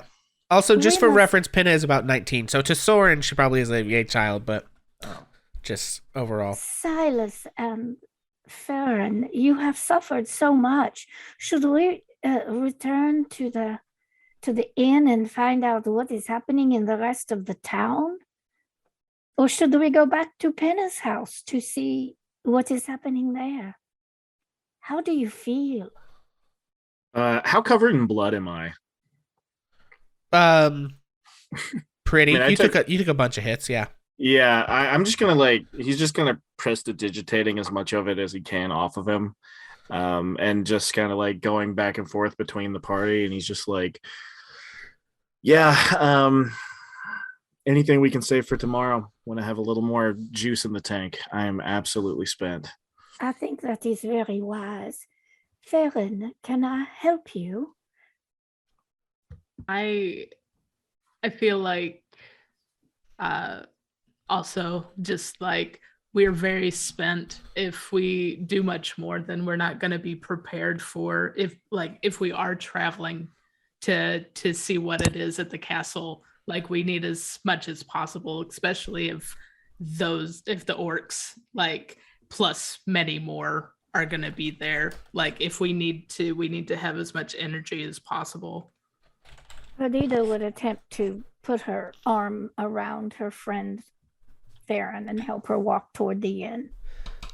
Anna wants to investigate Pinna's house.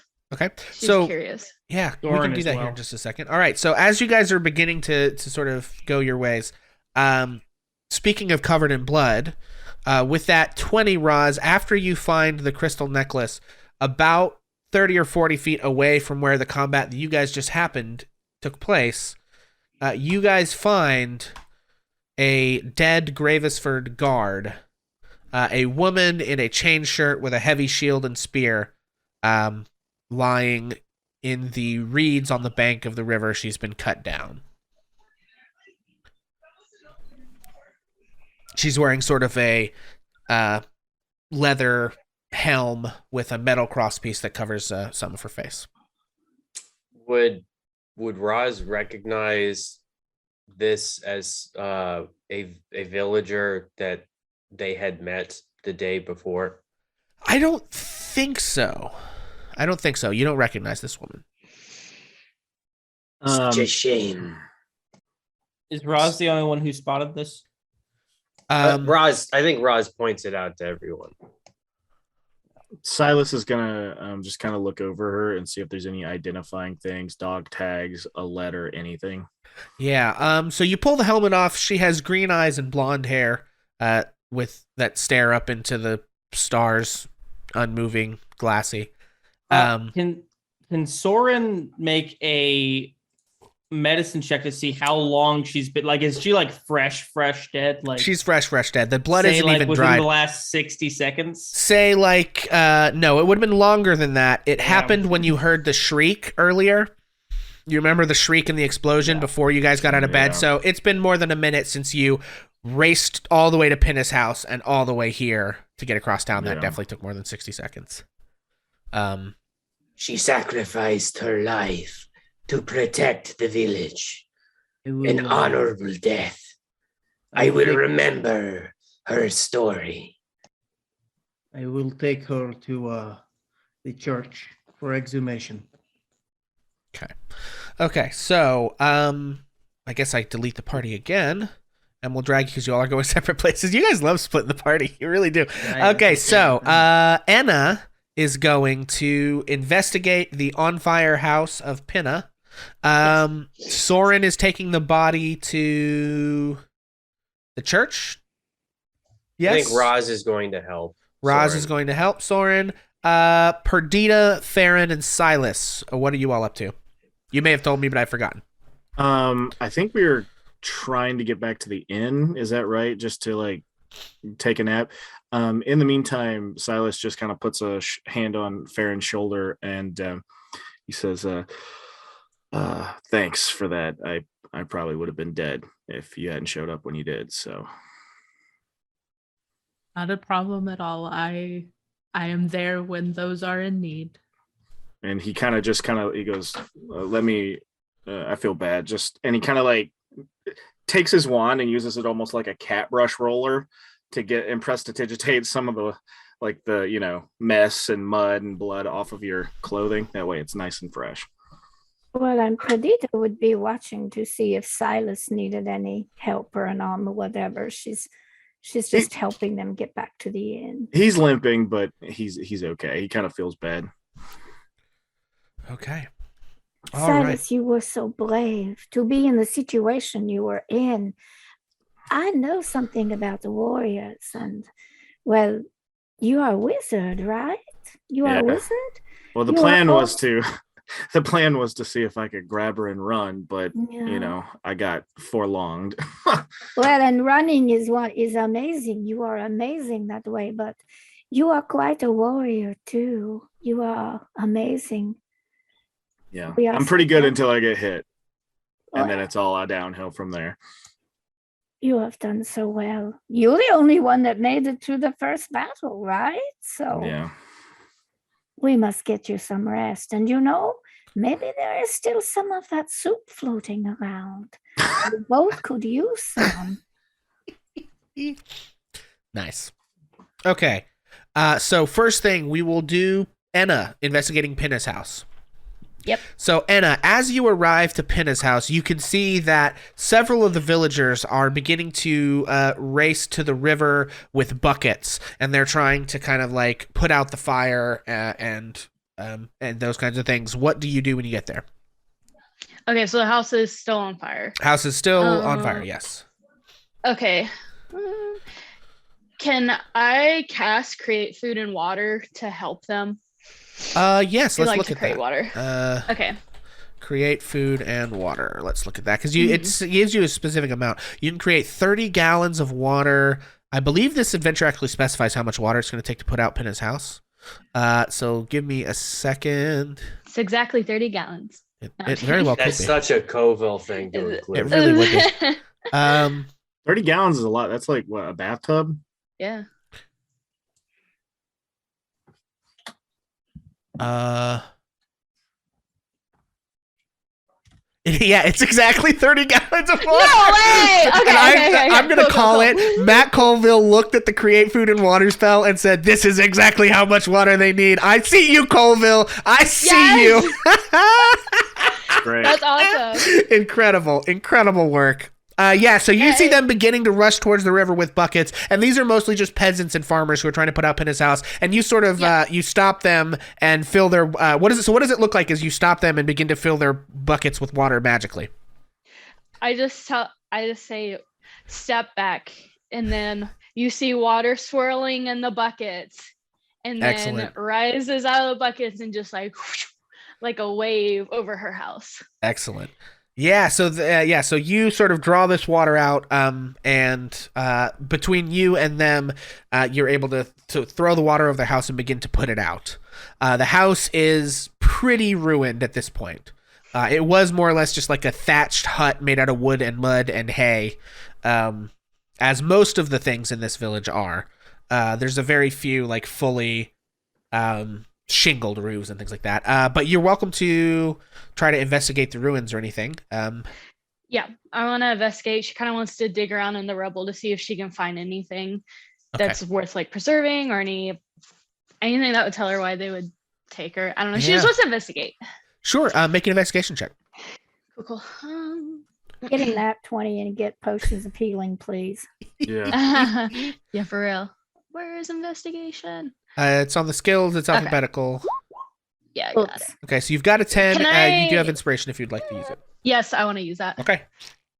Okay. Yes. 21. Nice. 21. Yes. I have a question. Yes. What potions did you already buy from Pinna, everybody? I think you guys only got one healing potion, maybe? I didn't buy anything. Okay. Yeah. So you find one potion of healing. Yay. I'm going to type these in chat. One potion of greater healing. Ooh, okay. One potion of animal friendship. And one potion of poison resistance. We're going to drink all of those this session. Everything else has been destroyed. Even with a 21, you don't find anything else that we haven't already discussed. You do see the charred and mostly burned bodies of 2 orcs, and you also can see the footprints of a group of orcs. It was not really easy to tell which way they came or went, but you can surmise, given the information you know, that the orcs probably came out of the forest, killed that guard, who you're not sure why that guard was where she was. It's not a place you would normally guard. It was well away from this bridge over here at the crossing. But they killed that guard, came out of the woods, crossed the forest, came directly to Enna's house or to Pinna's house, and took Pinna. Basically, you guys can surmise that now. And somehow either Pinna in the combat with them, or maybe they knocked over some alchemical ingredients. Something happened. The shop got caught on fire. Other than that, you don't see any indication of why they took her. There's no notes or anything. It's just. Yeah. So the guard would have seen some of that happening, right? Yeah. So okay. I'm going to go back to the map for a second just so everyone can kind of see. And I'm going to put the guard. So there was a guard that you found who is dead. Yeah. Basically right here where you guys fought. Make an intelligence check for me, Enna. Okay. You can use history if you're proficient. I don't think I am, but let's see. Intelligence is dead. So you can just roll you roll the stat basically. So from where it's got all the stats in boxes, you just click the word intelligence 4. Yeah. Yeah, it's confusing. You're not really sure. You know enough to know that you don't just guard the side of a river for no reason, but you're not really sure like how that exactly transpired. I have an idea. Can I run to the church? Can I go to the church? Yeah. So you can go to the church. While you're on your way, we're going to go ahead and grab Soren and Roz. So Soren and Roz, you are carrying the body of this guard who I have indicated where she died, but we know that you all have the body. You are taking her to the priest, I believe, at the church. Yes? Yes. Okay, so do you guys have any conversation, or are you just headed for the church and you'll be talking to the priest now? Yeah, I think Roz is starting to realize being around humans really kind of for the first time in any amount of time spent around humans, starting to familiarize herself with like the fact that they're just like Tabaxi. They live and they love, they laugh and they eat. And sometimes they make mistakes. And and sometimes they die, but they only have one life to live. Oh They're my not gosh. blessed with the 9 lives of the ancestors of Hercules. And I think that really puts some existential dread into her. Excellent. And I think she kind of looks to Soren for some faithfully answers. You believe in a life after death, Rose? My ancestors are taken to the great litter box where we fight and scratch for eternity in the 9 levels of bliss. So if you think about it, you get 10 lives. You are very wise, Birdman. Thank you. These most only get 2. This in the one after. So few and so easily spent. It kind of puts things into perspective. It does. It does. Well, I'm glad to be having this talk with you. We haven't really communicated much.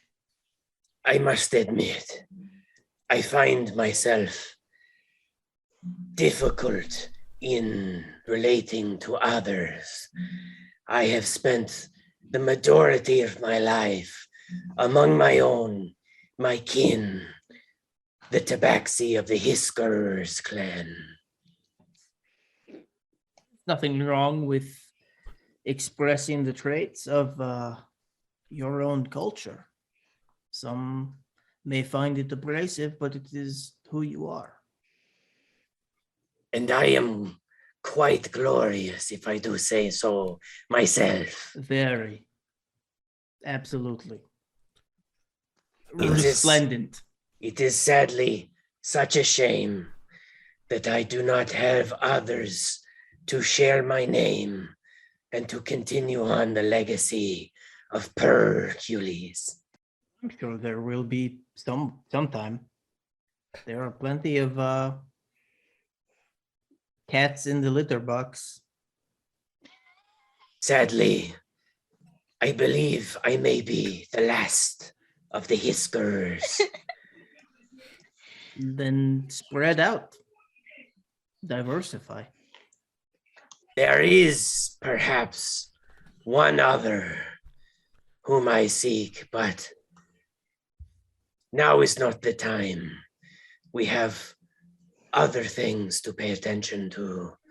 Let us inter this brave human who so foolishly spent one of only 2 lives, and may the second be eternal.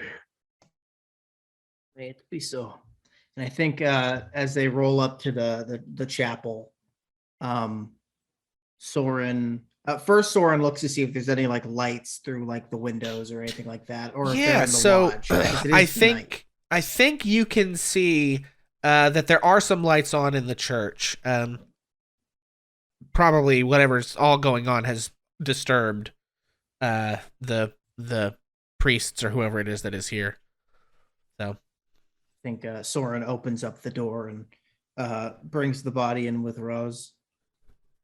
yeah, so you come up to the door, and actually before you can open the door opens in front of you to reveal an individual. He is a bald man with sort of gray hair on the sides coming down in a beard, and he is wearing sort of white robes with faded blue and gray, or faded blue and gold kind of cloth. And he comes up to you and looks and says, "Oh my words! What has happened here?" We found her by the river. Oh, She died defending the village. oh, Lenore. And he sort of gestures to you to come in and says, "My name is Father Belderone. Who are y'all?" Bishop Soren Fairtalon of the Logamite Catechism. Roz Hiskers of the Hiskers band. I see. Is Anna at the church? I don't think you're quite there yet. We'll Okay. have you come in probably when they end this scene with him. Here in just a second. And he says, "Oh, I see. You all must be some of those traveling folk that came to town today, yeah?" Well, this is, he sort of gestures around, and you can see the interior of this church is simple and simply appointed. You can see there is a sort of, hang on, stand by. You see there's a stained glass window depicting an individual in the front of the church that is kind of on a raised platform with these two braziers next to it, and then there are sort of, pews and things out through. It's pretty much a big one-room church, and he sort of gestures for you to bring her in, and he grabs a sort of a linen cloth from a nearby cupboard and throws it over one of the pews, and it just sort of has you lay the body on that. Would Soren recognize the figure here? Yeah, go ahead and make a religion check for me. And can Roz also? 7? Yes, but Roz, make yours with disadvantage because I don't think you would be familiar with the saints of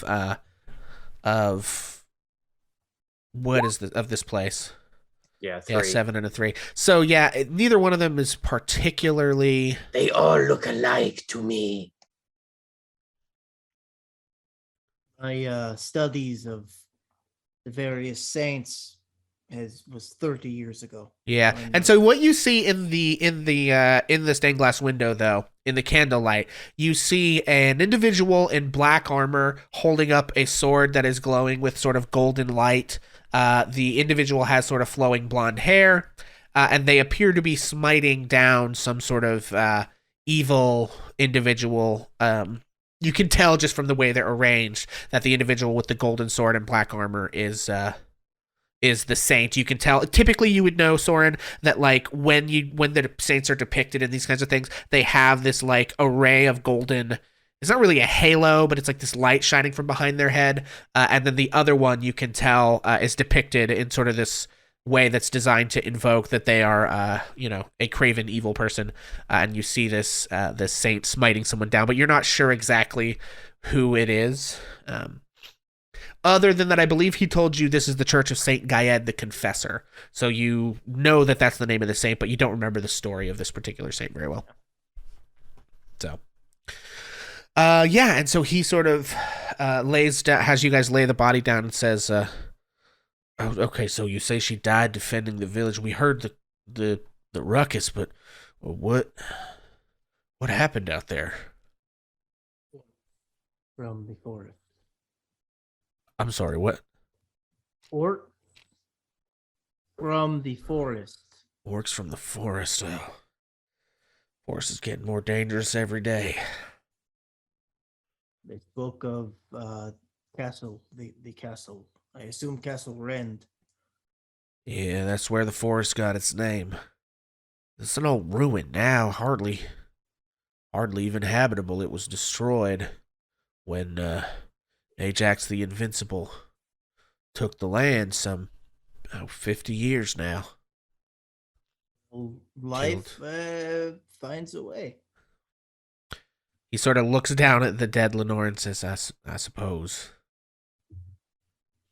Well, not much we can do for her now, but get started on preparations. I'll wake the acolytes. And I think as he begins to plan to wake the acolytes, Anna, this is when you arrive at the church. Okay. Anna is like running. She's going, Soren, Roz. Inna, join us. Yes.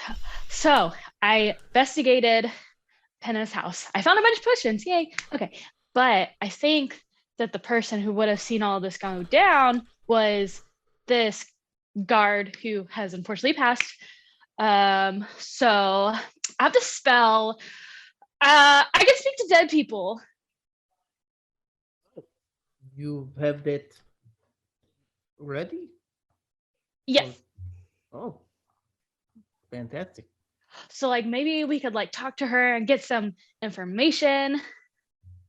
I would bear witness to this, and to know her story to record for her second life. Yeah, Could be useful. it could be. I'm just so curious as to why they took Penna, which she might not know, but anything could be helpful. Could be, but do we want to pull this soul from the glorious embrace of its ancestors to answer some questions? Yes, but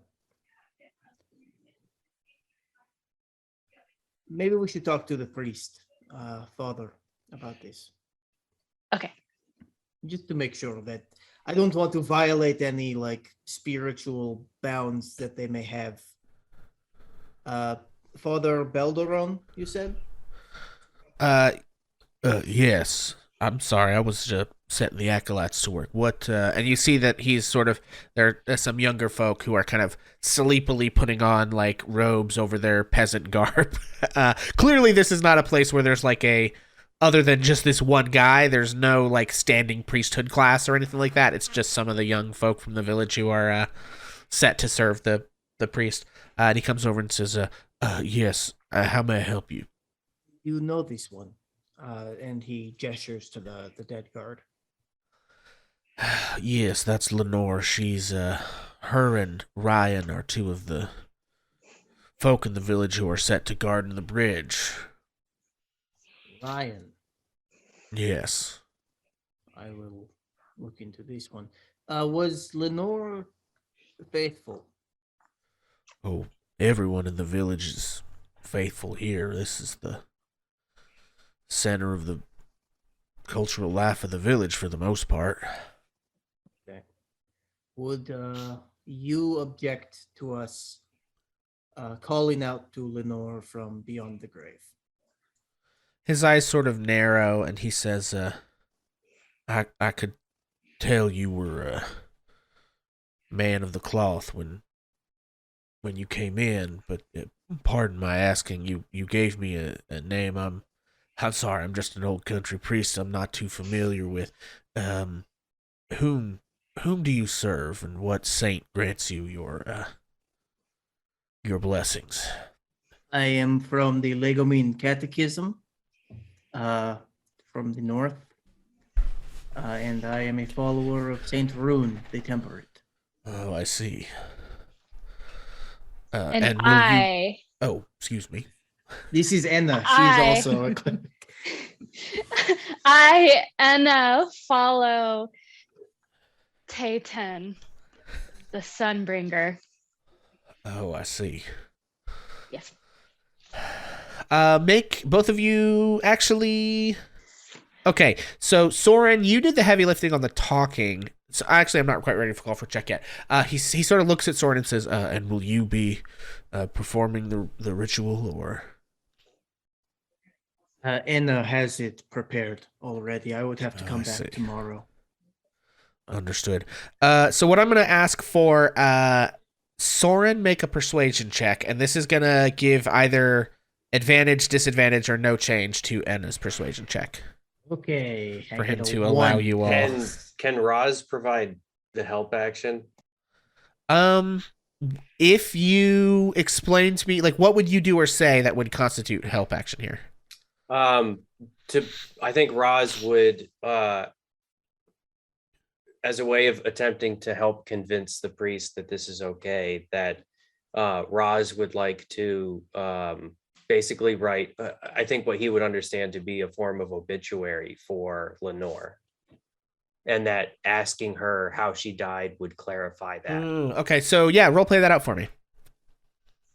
Father, if you would grant us this request to speak, we would use it to honor her memory in life so that she may rest in her second life.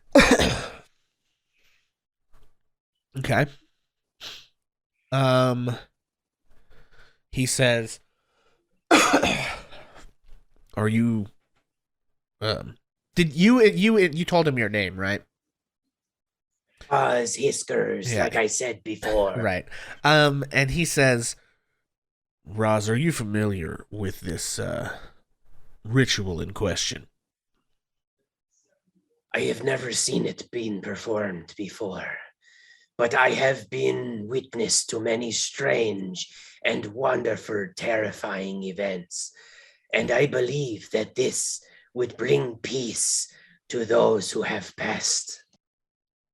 And it is my job, it is my calling in life to record the glory of those who have fallen. I see. Well, the thing is, I'm familiar with the ritual in question, and I myself don't have access to it, but today at least. But you're limited in how much information you can glean. You say that you would spend some of those questions, some of those few words on memorializing Lenore. I believe whatever we could learn would help to put Lenore at rest, knowing that she helped the village one last time. And this would be her lasting legacy. Okay. So Roz, make a persuasion check with disadvantage, because I think he doubts that you guys would spend your questions that way. Oof, 20. Jesus. Okay. Suck it. So Soren, make your persuasion check with advantage. Here we go. I get a +1. Hey! That's a dirty 20. All right, and Thank finally, you, That's the dirtiest 20 you've ever done. and finally, Anna, you make your persuasion check with advantage. I know this is a lot of skill checks, Absolutely. but you're asking this man to do things to this corpse, so Use that persuasion. yes, please. Okay. Okay. He seems a little troubled looking, because, again, this is an owl person, a cat person, and a wood elf in this very sort of human-centric village, asking to do strange things to one of their dearly departed police officers, basically. Right? And so it's a lot of heavy lifting, but you guys do manage to pull it off. He sort of looks troubled by everything and says, "I will permit this, but I would like to be present during the ritual." Of course. And Absolutely. Listen, if you doubt any of this, please feel free to reach out to the Most Reverend Bishop Afa of Dalrath, and she will clear everything up. Yeah, what he said. He says, "Oh, well, as I've said before, I'm just a simple country priest. I'm not too familiar with all that, but I just want to make sure that, nothing untoward happens and that Lenore's respected. Not that I don't believe you none, but, traveling folk and adventuring type, well, aren't always the most truthful or respectful of us simple folk. But, Between you and me, I would much rather be doing your job than mine. well, I suppose we each have our calling, don't we? The saints can be difficult taskmasters at times. And so I think he directs the acolytes to sort of move the body onto the altar in the center of the room. So they sort of just lift the linen and set her over there. And then you guys set about setting up for this spell. So let's take a look. It lasts for 10 minutes. It only takes one action to cast. Verbal, somatic, and material components of burning incense. So talk to me about what it looks like as you cast this spell, Anna. Yeah, so Anna just kind of composes herself. She makes sure everything is like set up just right and nothing is moving around her. And then she goes up to the corpse and then she looks down at it and she kind of she looks very sorry for what she's about to do. And then she just puts her hands together down by her legs and just slowly prays to herself and casts a spell as her hands. There's like a shadowy substance around her hands as this person is coming back to life after just passing away. Right. And yeah, so Lenore is laying on the altar. You can see that there's a huge gash in like her ribs where the orcish, probably battle axe. I mean, you guys were on the receiving end of some of those, gashed deeply into her midsection, cutting through her chainmail. And she sort of like begins to stir for a second and then her eyes open. Now you guys have 5 questions you can ask, to which she responds to the best of her ability from the information she knows when she died. I'm going to give you the opportunity now to discuss, and all players, even if you're not in this scene, can discuss what questions you would like to ask her before we continue, just to make sure you guys fully get the answers that you are trying to get. Okay. So. I think Firstly, sorry, go ahead. Well, I think we're all thinking the same thing, like who or what killed you? I assume the orcs for that one. Yeah. My thought was, do you know why were you by the river instead of like at the bridge? Yeah, why weren't you at your post? Yeah.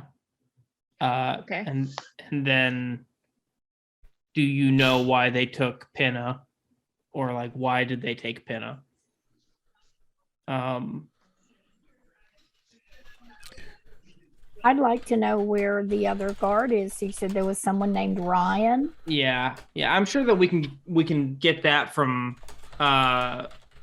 like the priest, or like I'm sure we won't need to ask like a full question to the. Okay. Use one of our 5 for that. I think that we should honor what we told the priest and be like some stuff of like, tell us about your life, and maybe in just like a who did you treasure, and like whatever, like maybe 1 or 2 questions for that. Maybe something like, is there anything that we can do, or is there anything, any like unresolved business that we could take care of on your behalf? Maybe. Yeah. Okay. I think that'll be the last question, just to wrap that up. Yeah. And then we'll have 2 more that we can still ask because we get 5. So we'll do that one last, the unresolved business. So post, Pinna.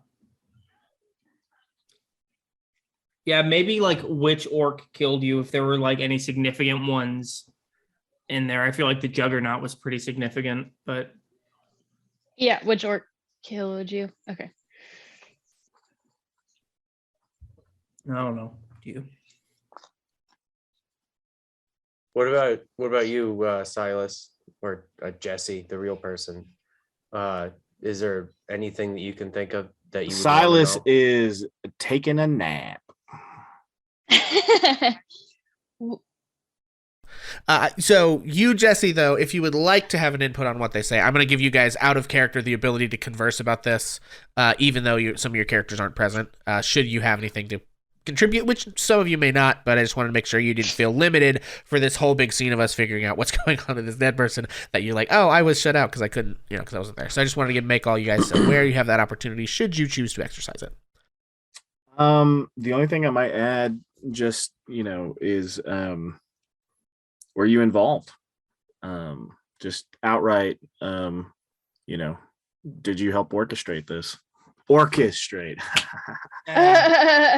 Ooh. Oof. Good one. I know. That was fucking bad. Better than all the puns I've made this whole time. So good for you.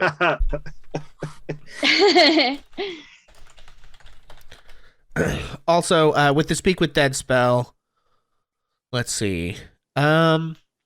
Technically, the soul doesn't come back. Right. But it's answers are usually brief, cryptic, or repetitive, and the corpse is under no compulsion to answer truthfully if you're hostile to it or if it recognizes you as an enemy. None of you ever met this person, but you still know it's not compelled to tell the truth. So bear that in mind with your questions. I would add that I think the weakest question in the 5 is which orc killed you. Yeah.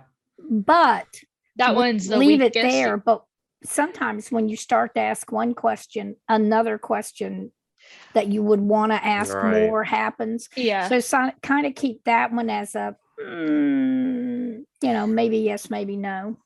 Yeah. That's a great idea. What if we asked if the orcs were the one that caught Pinna's house on fire?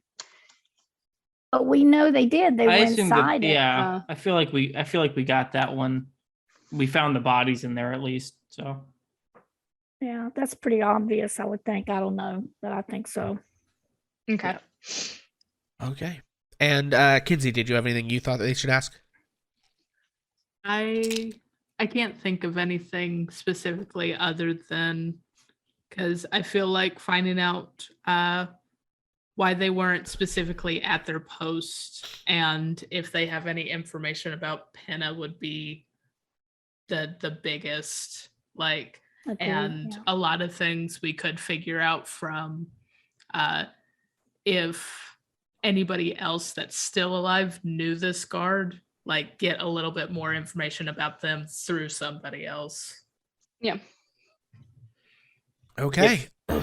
If there is like a 5th question that we're kind of like, we know everything we need. I think Roz wouldn't mind asking what their greatest like joy in life was, or like greatest accomplishment, maybe. I think that would be good. Just as like a bonus. Yeah, because the which orc killed you, I feel, is kind of a replaceable question. Yeah. That was more of a placeholder, I feel. So yeah, I think the greatest joy would fit well, unless we get like a follow-up to like one of these answers obviously needs a follow-up question to it. Right. Yeah. That's an easy backup. Yeah. Okay. Awesome. I think we've All got right, a 5. Okay. Okay. So we resume that moment in time, the incense burning, sort of searing everyone's nostrils a little bit as Anna finishes casting the spell, and this energy sort of absorbs into the corpse lying in the altar, which sort of draws a single shuddering breath into its lungs as the eyes flick open, mostly unseeing. What do you ask? Okay. Anna's going to take a breath. Why were you by the river? I had... So you can tell she's sort of like coughing up a little phlegm coming out, like some blood sort of spatters down her chin from the last moments of gurgling as her lungs collapsed from the axe blow, having to be cleared before she fully is able to speak. I had heard a noise by the river away from the bridge, and I went to investigate.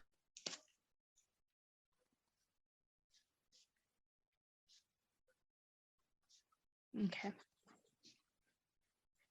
Do you know why they took Penna?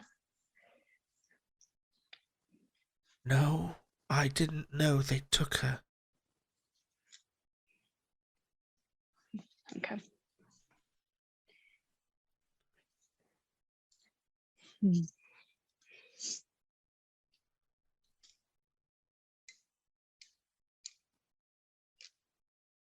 Okay, can I pause for a minute? Yeah, sure. If you guys want to. Okay, do you want to discuss? Okay, because yeah, go for it. I'm fine with that. I mean, the spell lasts for 10 minutes, so you have a few minutes to discuss if you want to change. Okay. Well, the one about her being involved, she probably wasn't if she didn't know they took her. Yeah. So. Just a reminder, can the corpse lie? It could, yes. Yeah. Do you it could be lying. Yeah. Do you want to make an insight check, or do you think it's worth it? I mean, like, can I? Yeah, you could. It's going to be pretty tough because you didn't know this person while they were alive, and it's certainly hard to read a corpse. But yeah, you can make a check if you want. Does seem kind of disrespectful anyone to who's call a dead person a liar. Anybody who's there can make an insight check if you wish to. Ooh, that's a 22. Okay. With the plus 20, folks, even though you didn't know this woman, you get the sense that she's telling the truth. Okay. She heard a disturbance near the river, went to investigate, and the orcs ganked her, and she screamed. And that's, as far as you can tell, that's the truthful version of events. He did not deserve this. The death. Okay.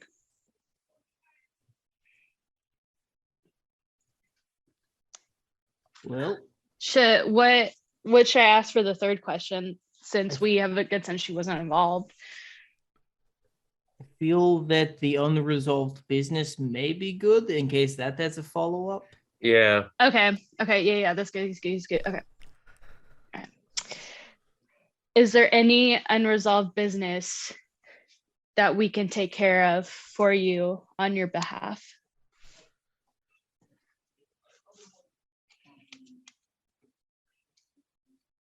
Tell Oslaham I always loved him. And you see a tear just sort of like falls out of the corpse's eye. I also love ham.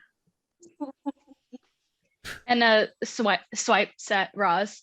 I'm sorry, I'll be Thank quiet. you. And you get the sense that that God appreciates you smacking Roz in that moment. I turn to the priest and I'm like, sorry. I give the corpse bardic inspiration. The corpse can see nor hear. Thankfully, can see nor hear anyone except for Anna. It's only the other living humans that know the dumb shit that just came out of your mouth. Good. Okay, sorry. Back to this touching, sad moment. Oh, I know the ostler. I will talk to him. Okay. What was your greatest joy in life?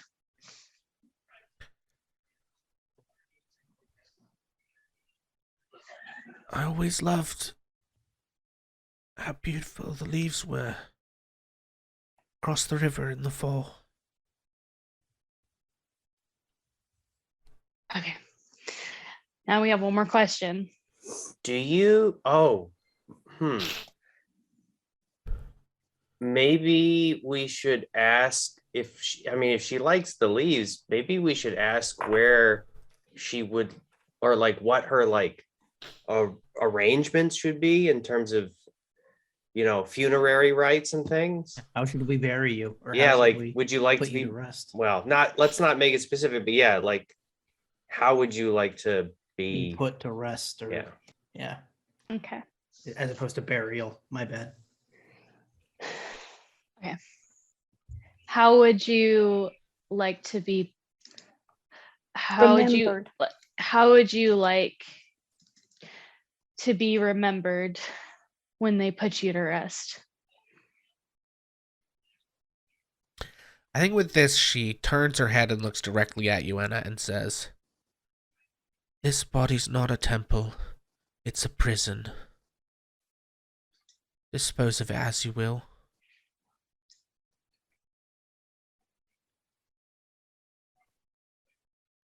Good question. Wow. And then it's reflecting right now, And with that was the fifth question, right? Yep. Yeah, that was all 5. Yeah, and with that, the last final breath sort of sighs, and the eyes fall dim again, and Father Belderone sort of closes them. Thank you for letting us do this, Father. Thank you. Yeah, and the father sort of looks around, wipes a tear from his own eye, and says, "Well, I hope that accomplished what you sought." And he sniffs, and then he sort of gestures the acolytes who come and begin to wrap the linen that they had laid under her over the altar, over her body, and sort of take her off out of the room. Father, if I may, a suggestion for her is to allow her, sprinkle her ashes on the first of the changing leaves of fall, so that they may mingle with the leaves she loved so much in life. He says,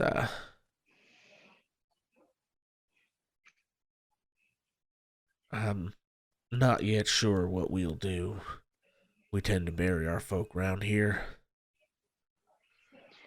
She didn't seem to have a preference. You could bury her in the woods and grow a tree where she was, and she would make the leaves in the fall. Yes, a fitting tribute. Perhaps. Well, it's late, and I think it'll be an early morning tomorrow. I imagine the town will gather here at the church to discuss what's happened and how we'll respond. So, and he sort of looks at all of you and says, seems like you've been through the ringer today, if the rumors I've heard are any indication. So I recommend y'all see your way to your beds here soon. Yes. I have to see someone, but soon. Thank you so much. And Soren, I think, kind of bows respectfully and starts walking out of the church. Okay, so Soren and Roz, you begin to make your way back to the inn. Everyone back at the inn. It's been some time since your friends went off to the church and to investigate Pinna's house. In the meantime, what did you all do? What did we find when we got back to the inn? I think when you get back to the inn, you find that the proprietors of the inn are awake and bustling about. They seem to be actually preparing some like finger food stuff, like basically stuff that someone could run in and grab, you know, as they're rushing about the town trying to like make sure that stuff is okay. So there's probably like some warm bread coming out of the oven. There's probably like some bacon or something like that, you know, just some stuff that you could eat with your hands as you were, you know, whether you are about to rush out the door to help with what's going on, or whether you had been out there and you're coming back and you're just grabbing something before you go, you know, to your place. And there may be a couple of people here who are like in the tap room just resting, who look, some of them probably have like soot and ash, you know, on them, and things like that from putting out the fire and what have you. And so, but it's relatively quiet because most of the people are out bustling around trying to figure out what the hell happened overall. So, but it's not like the inn is dead and quiet and you guys are the only thing to do is go up and go to bed. There's activity happening because this is all pretty out of the normal. So, what was the proprietor's name? The Giselle. Silas was gonna limp over to the bar, and is Giselle? She's actively there, right? Yeah, she's there. Yeah. He goes, I need something from you.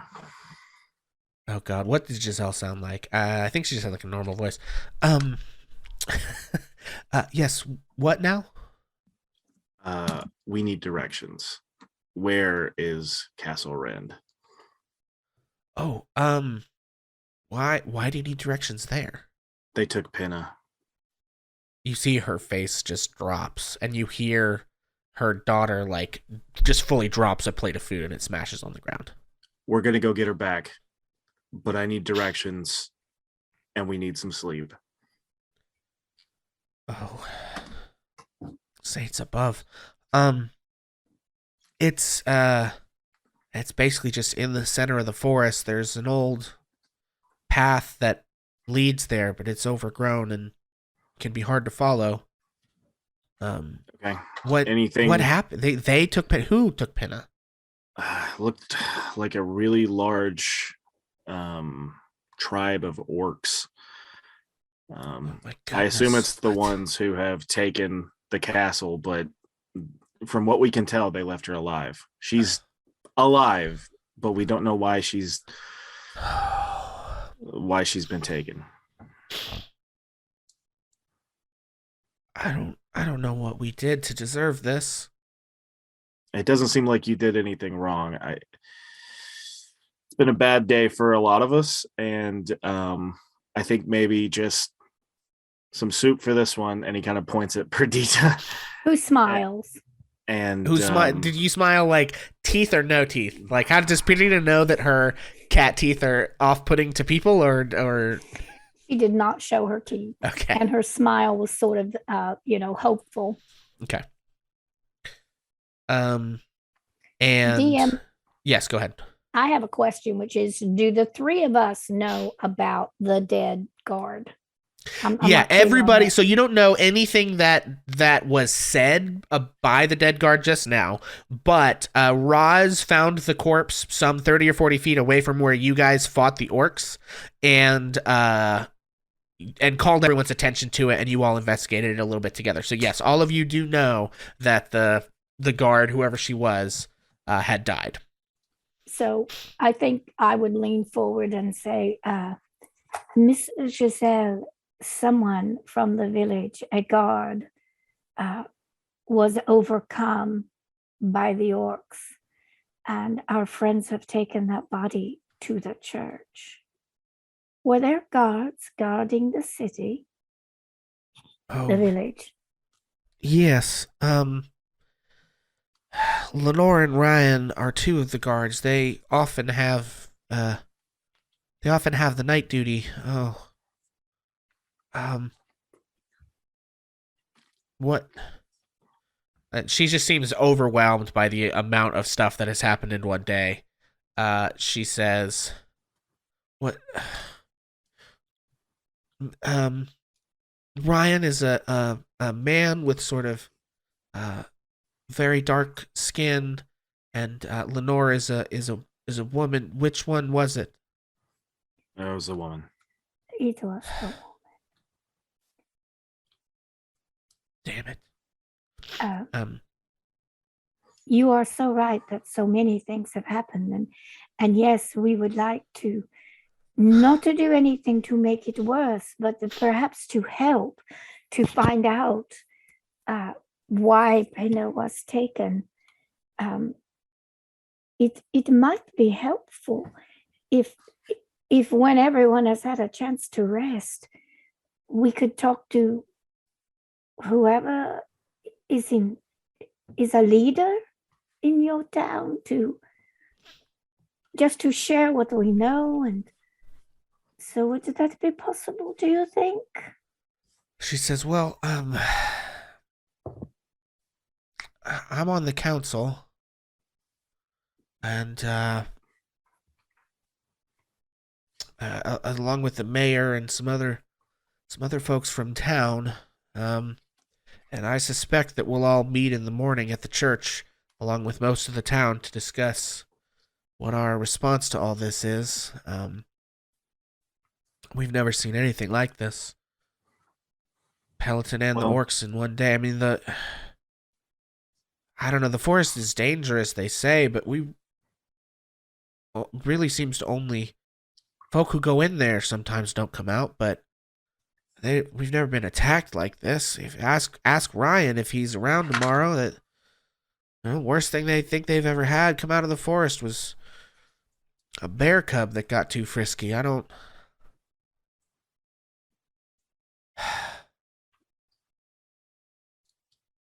Well, I think now we just all need to rest if we can do that. But we will make ourselves available.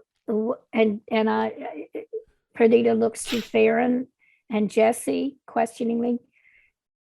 We will make ourselves available tomorrow. Where we can.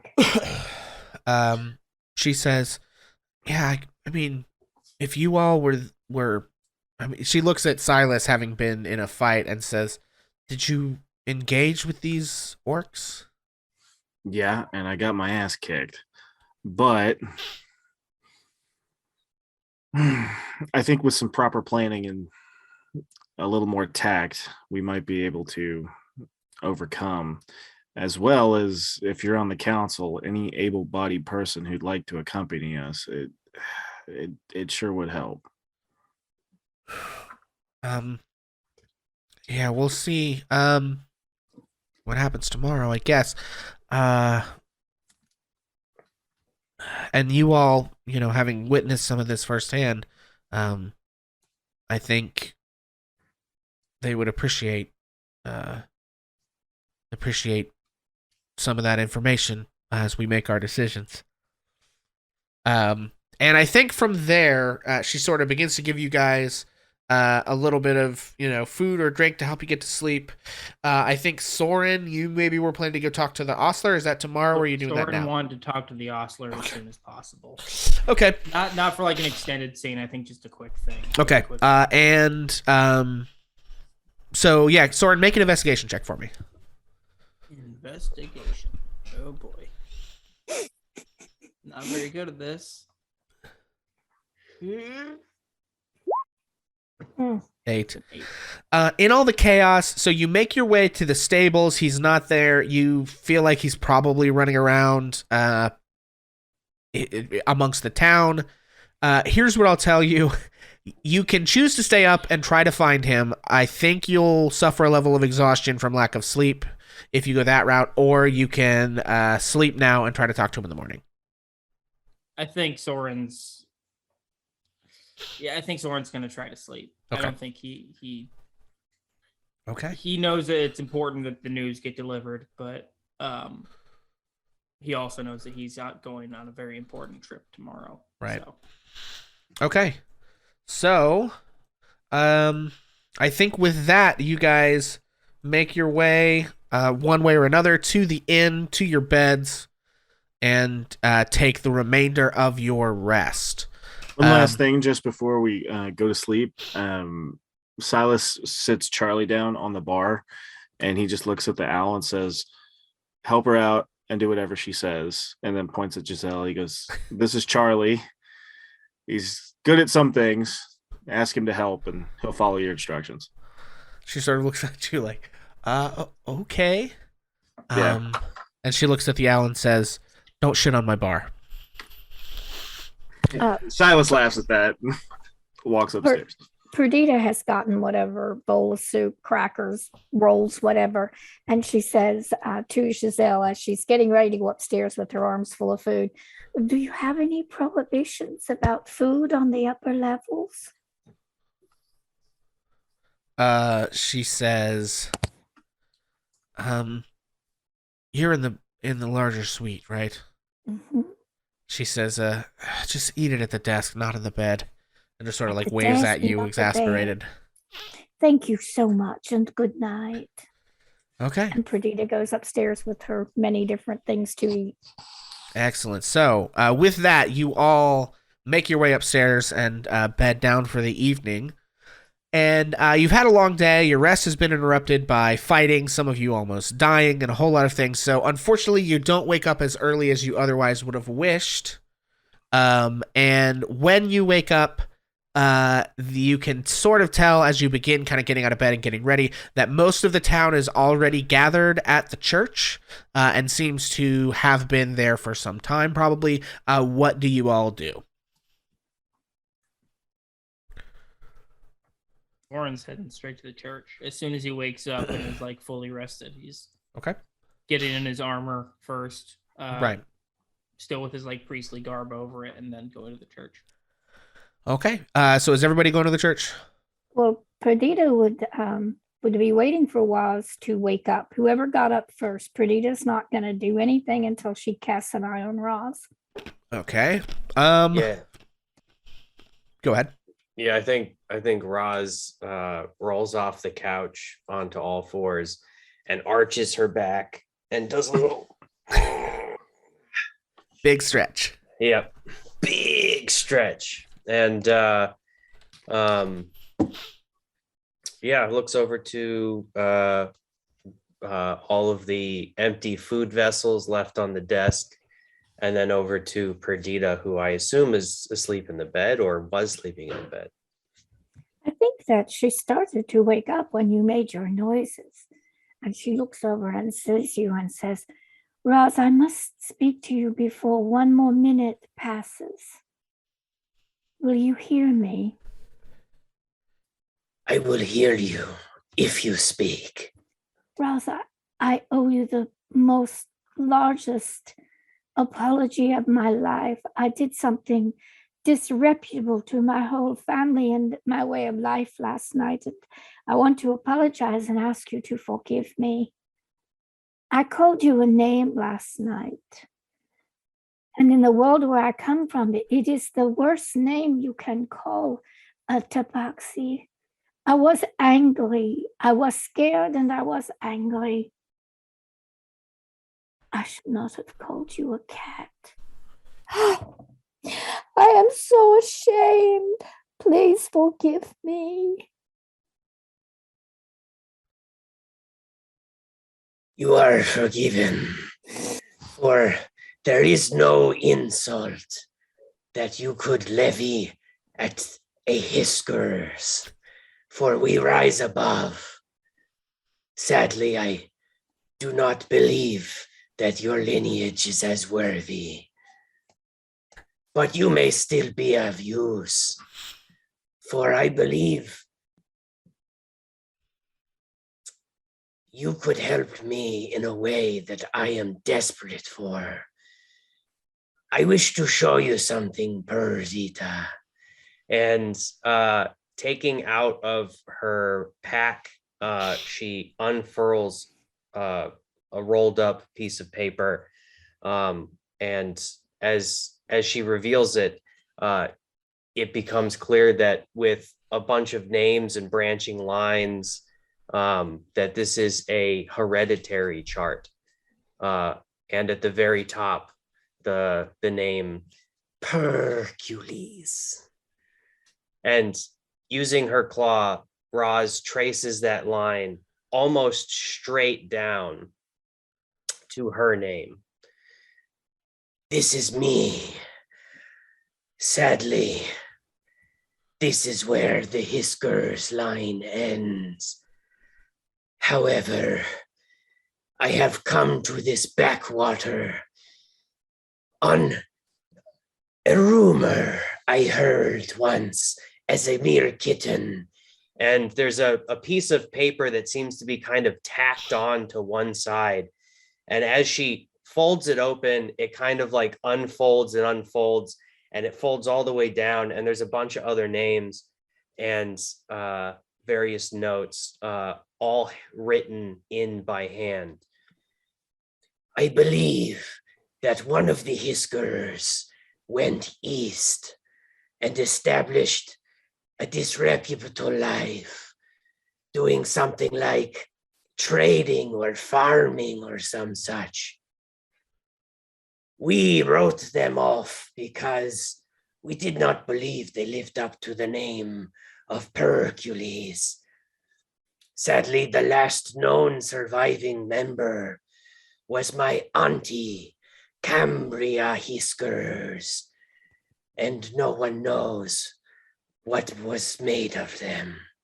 But if they were to have had a litter, it is perhaps true that another Hiskers line persists, and I could restart the Hiskers band and make them great again. You are not worthy. This is quite evident to me, but perhaps you could help me find other tabaxi, and through this network, we could reassemble the greatest line of tabaxi that has ever been or ever will be. Roz, you are looking for Granny Cambria? No, Aunt Cambria. Well, she was my aunt, but we all called her Granny because, well, she was so old and feeble and silly. No. You were saying Granny Auntie Cambria is some descendant of Hercules? I find that very hard to believe, but yes, she was in my family home. when she wasn't outside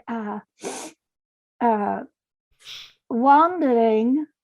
That is very funny. We must talk about that later. But I don't think we have time right now. Yes, we will continue this later. I do not believe that this is the same Cambria, because you could not possibly be related, but we will get to the bottom of this. Let us join the others.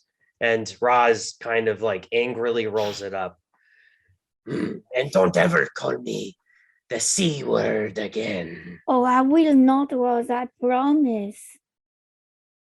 I expect you would like some breakfast. Well, we'll see what is down on the bar. Shall we go? Yes, let us away and join the others. Okay. So, you guys make your way downstairs, and is everybody heading to the church? Or is there any other scenes with party members you guys want to do before we jump into that? Going once, going twice. Okay, cool. So, all of you make your way to the Church of Saint Gayen the Confessor, who, oh good, I did, it's all good and correct, huzzah. 1 second, friends, I'm going to put you over here. Okay, and everyone at home, we're going to bop over to the map screen, just so you guys have a bit of a sense of what we're looking at. So, you all find the folks gathered in the church. I'm going to dump you guys in here to move as you wish. You all come in this door to the southeast. And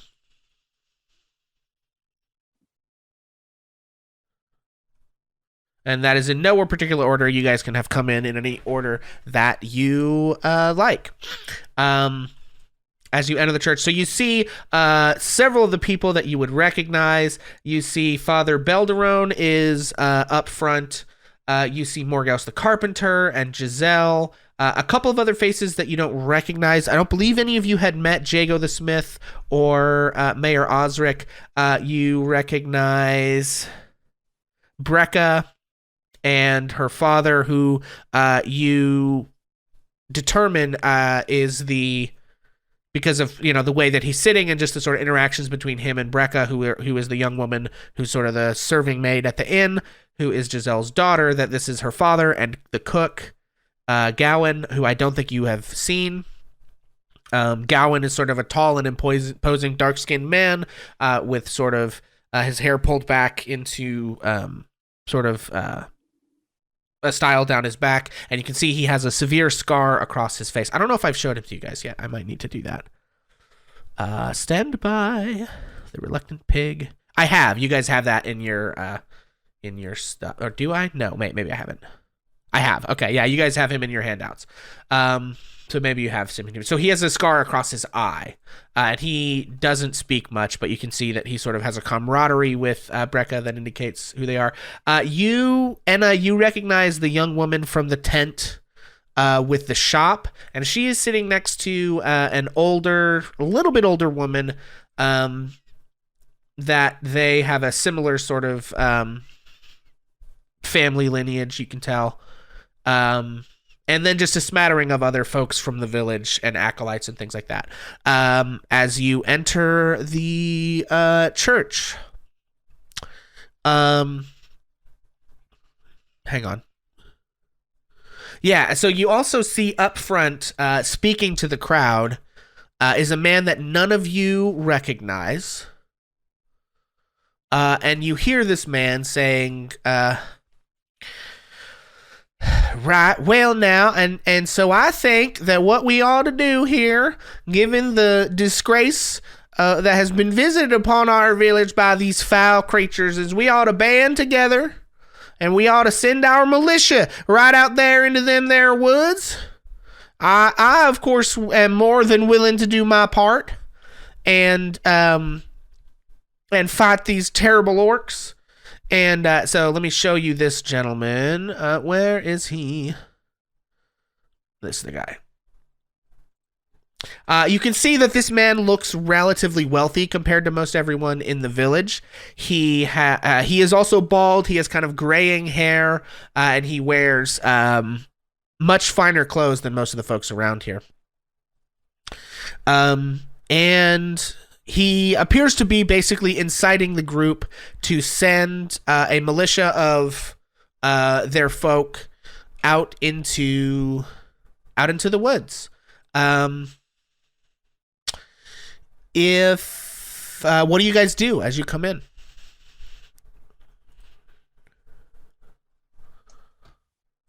Sorry, go ahead.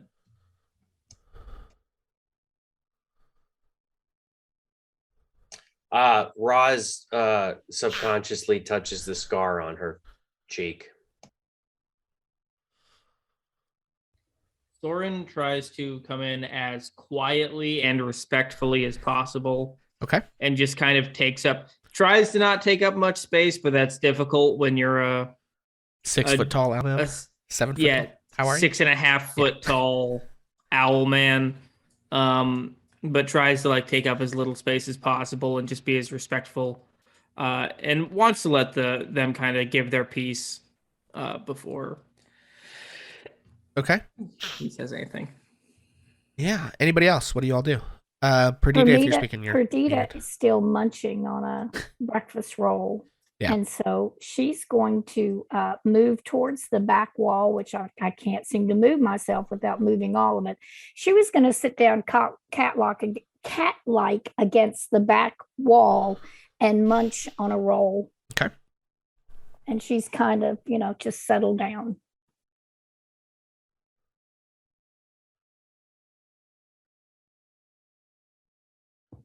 Okay. Anyone else? Farron, what are you doing as you enter?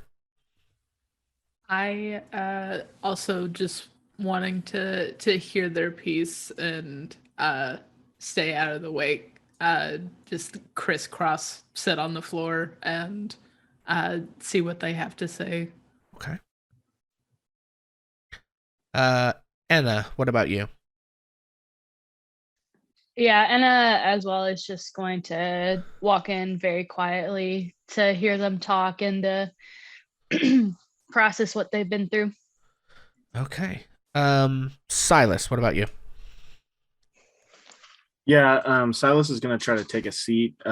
Seeing that Soren's pew quickly gets full of bird, he's gonna find a different one, but just kind of take a seat and try to listen as much as possible.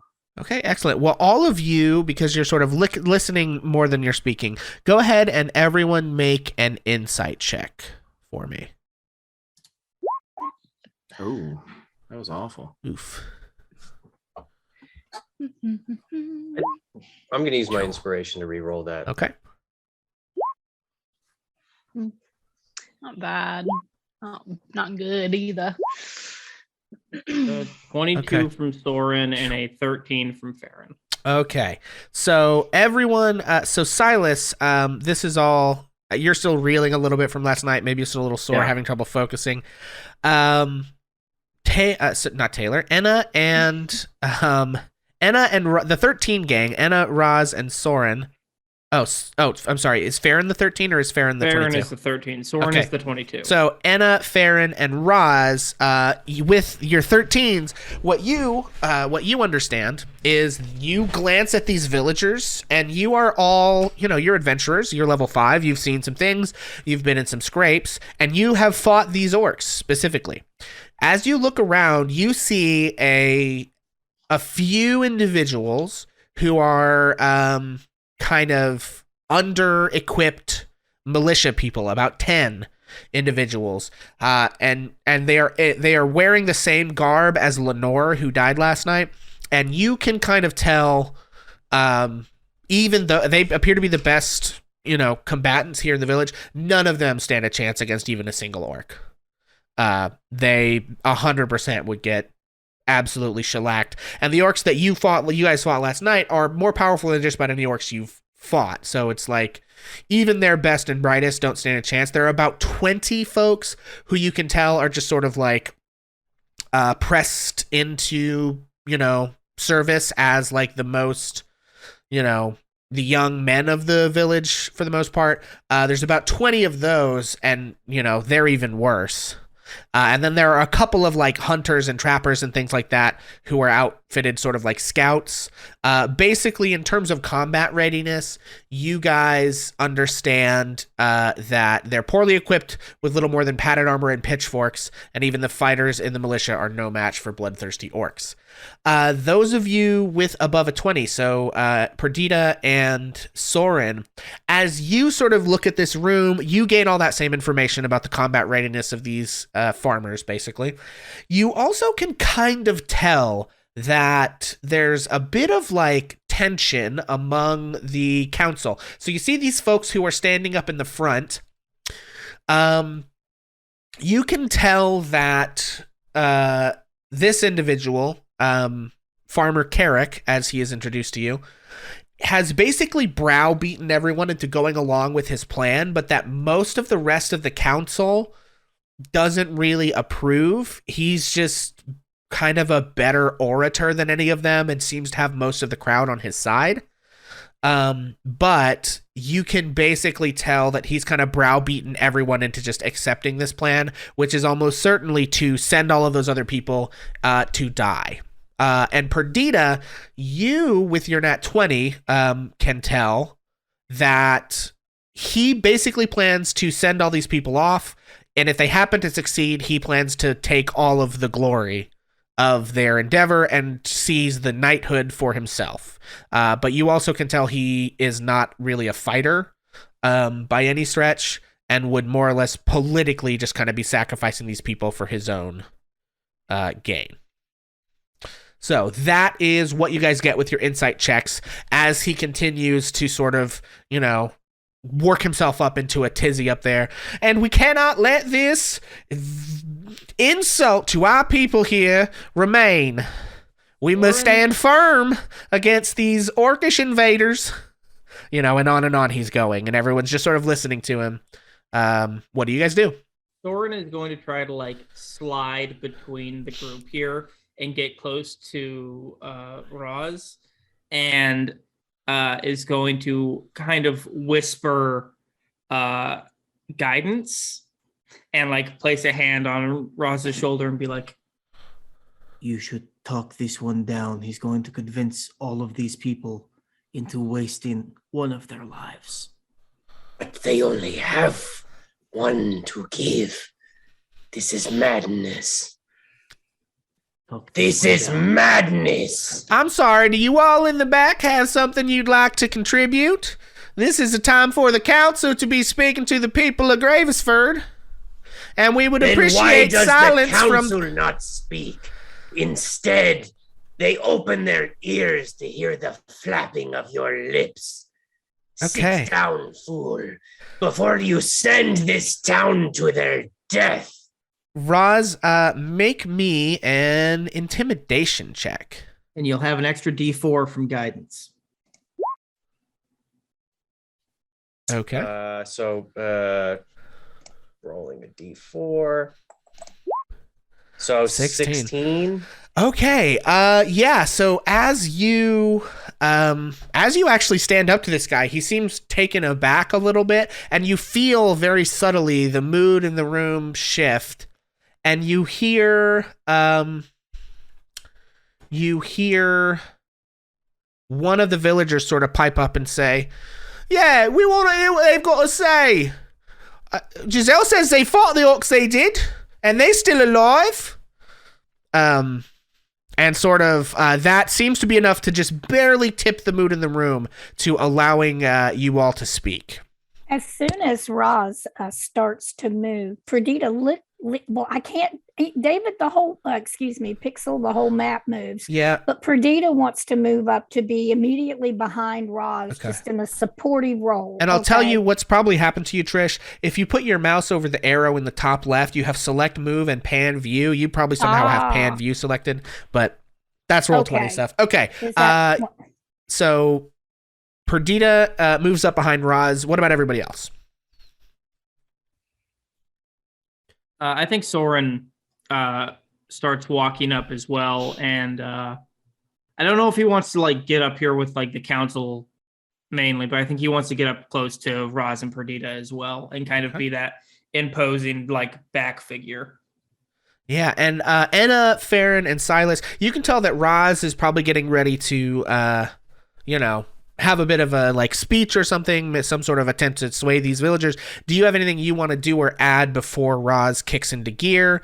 You can kind of see that's the way it's going, but you recognize you have a brief moment if there's anything you would like to, present. Or you could even seize the moment for yourself, should you so choose. But I kind of want to give you an opening in case you guys have anything you want to add to the proceedings. I think Farron just stands up in solidarity, but I'm not gonna move much further. I don't want to particularly like intimidate anybody. I just want like, all right, we're doing this. We're gonna say something, stand up, and be with the group. Okay, and Silas. Same. Excellent. So yeah, you guys sort of begin to take up space in the back of the room, and you can feel the weight in the room. It's almost balanced precariously on a fulcrum in the middle of the room. Whether or not it's going to weigh over towards Father Carrick and his harebrained plan to kill all these villagers, or in his own selfish pursuit of power, or these strangers, only one of them human, who have come into town, stirred up trouble, and faced orcs and lived. Roz, you have the floor. This soft, bald fool. He speaks to you as a leader, but you do not be led around like farm animals. You consume them. You are a step above. Look at us who have fought these orcs. Look at the scar upon my face.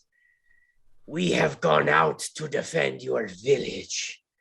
Those of you who have tried have perished. Enna of the forest spoke to Lenore. She has heard the words of the dead. Those who had tried fell before their might.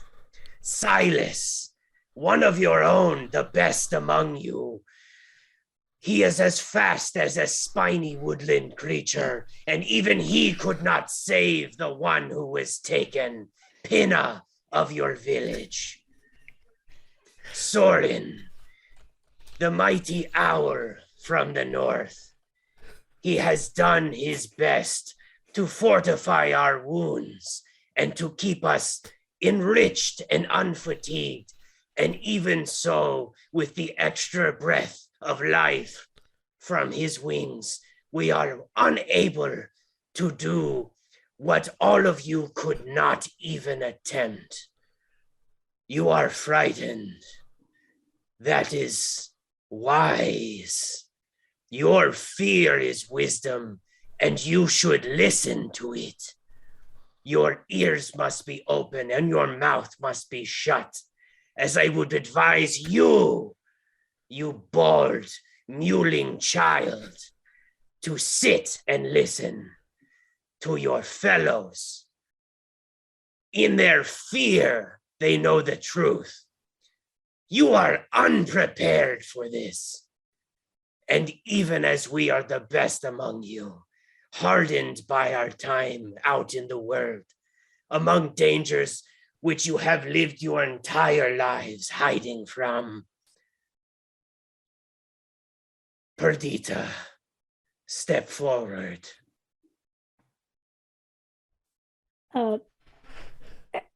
She's totally willing to do that, but whatever it was, David, clicking either one of those things, I can't. That's fine. But I got you. Perdita would definitely move forward.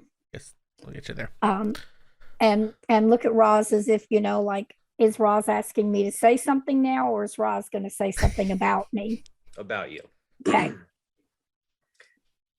Perdita is one of my distant kin, and she has spent much time among you. And it is only through her grace that I give you any of my own. She has told me of your kind, and it is through her words that I know that you must stay in your village safe and behind whatever stone and timber you have to hide behind. The one who wears the armor of dark metal, who gave me this scar, he seeks to enrich himself with your suffering, and I know how much you hate him. We bear the same hatred, and this scar is proof that even our seasoned worldliness was not enough to stand up to him. But that is because we tried to use reckless might, and I have suffered for it. Let us instead use our 2 ears to listen twice as much as our 1 mouth may permit, to listen to each other, to come up with a plan which is guided not by fear, but by wisdom and the collectiveness of ourselves. Perdita has told me that there is an invitation, and with this invitation, perhaps a measure of safety for Gravesford. If you will permit us, as your emissaries, to delve into the woods, to seek out the ruins of the castle known as Rend, we will entreaty on your behalf for the safety of this village and the one you call Pinna. I will now listen to your words. Please, speak with each of your voices so that one voice collectively may rise above the rest. Okay. So Roz, make a persuasion check for me. Silas really quickly turns to both Anna and Farron and is like, is it just me or is she killing it right now? Yes, Anna starts crying. Oh. Okay. Yeah, Roz, make a persuasion check. Gross. Brutal. Do I still have guidance? It's only for it's one check. one check. Do you have? Oh no, you don't have inspiration, do you? I unfortunately used my inspiration. Yikes. Yeah, Okay, so well, go ahead. I think that speech gets advantage. I'm just saying. Honestly, Okay. with how fucking solid it was. what does Perdita see as the reaction of the crowd? Yeah, you see that the crowd is they want to follow this plan, but they are still sort of like erratically beaten down, as it were, by Father Carrick. Okay. They're like right on the cusp, basically. Okay, Perdita moves to, well, I can't. Would you move me up to the front of the, not between the council, but next, but Like there? yes. Okay. Thank you. And Perdita looks around the room and hopes that everyone is looking back at her. And she says, my sister Roz speaks the truth to you, but I must add to her story that I have spent much time in Bedegar, and I have spent much time working with warriors and soldiers and all sorts of people in this land. That was my job when I was in Bedegar, and I speak orc. Do any of you speak orc? She looks at the farmer, and then she lets her eyes go around the room. She actually twirls. What reaction does she see? Oh man, I gotta look at everybody. I don't know. I don't think any of them do. She's not going to spend a lot of time. She's going to assume they all say no. Yeah, well, I guess I'm gonna have to assume they all also say no, because I can't And think of she's any of them going that to would say, haven't. you lost someone that you loved last night, If you are not careful, you will lose Penna, and you will bring the wrath of voracious murdering orcs down upon your village. Roz would like to cast Minor Illusion to create an image of the Juggernaut orc. Okay. To use the help action. Sure. So Fabulous. Minor Illusion has some size limitations. So let's look at those real quick. It must fit. So you can make a 5 foot tall Juggernaut orc. Your illusion must fit within a 5 foot cube. What if it's just like the torso up? Yeah, you could. Okay, yeah. So it's. I think I described it as 10 feet tall. Yeah, so you could do like that would work to scale the torso of the thing. Sure. As he appears, Perdita looks back at Silas, and she looks at everybody, and she beckons them forward, all of our team, and she says, "You see Silas here. You see what a warrior he is, and he is a wizard. Are any of you wizards?" And she looks around the room. "Are any of you Genasi? Are any of you clerics? Can you heal? Can you bring back the dead? Can you do any of those things? And did Sir Peloton humiliate you as he did us? I would say that we have the prior claim. But it is not true that you would just have to be in your houses and be afraid. No, you could prepare. You could prepare your village to protect itself, and you could prepare Penna's house for her to return. And you, dear Sir, although was not kind when she spoke to you, I am sure," and she's speaking to the farmer Carrick or whoever he is, "I am sure that you are very important as a merchant or farmer or provider in this village, that you are needed here more than you are out in the forest. Think about this. Let us do what we do, while you do what you must do to protect your families and your children. And if we find Penna and bring her back, you will all be safer and happier because you will have a wizard. Let us do this, we beg you." Okay. So Perdita, with the help action for Minor Illusion, please make another persuasion check. And Bardic Inspiration. And take some Bardic Inspiration while we're at it. And guidance. And guidance while we're at it.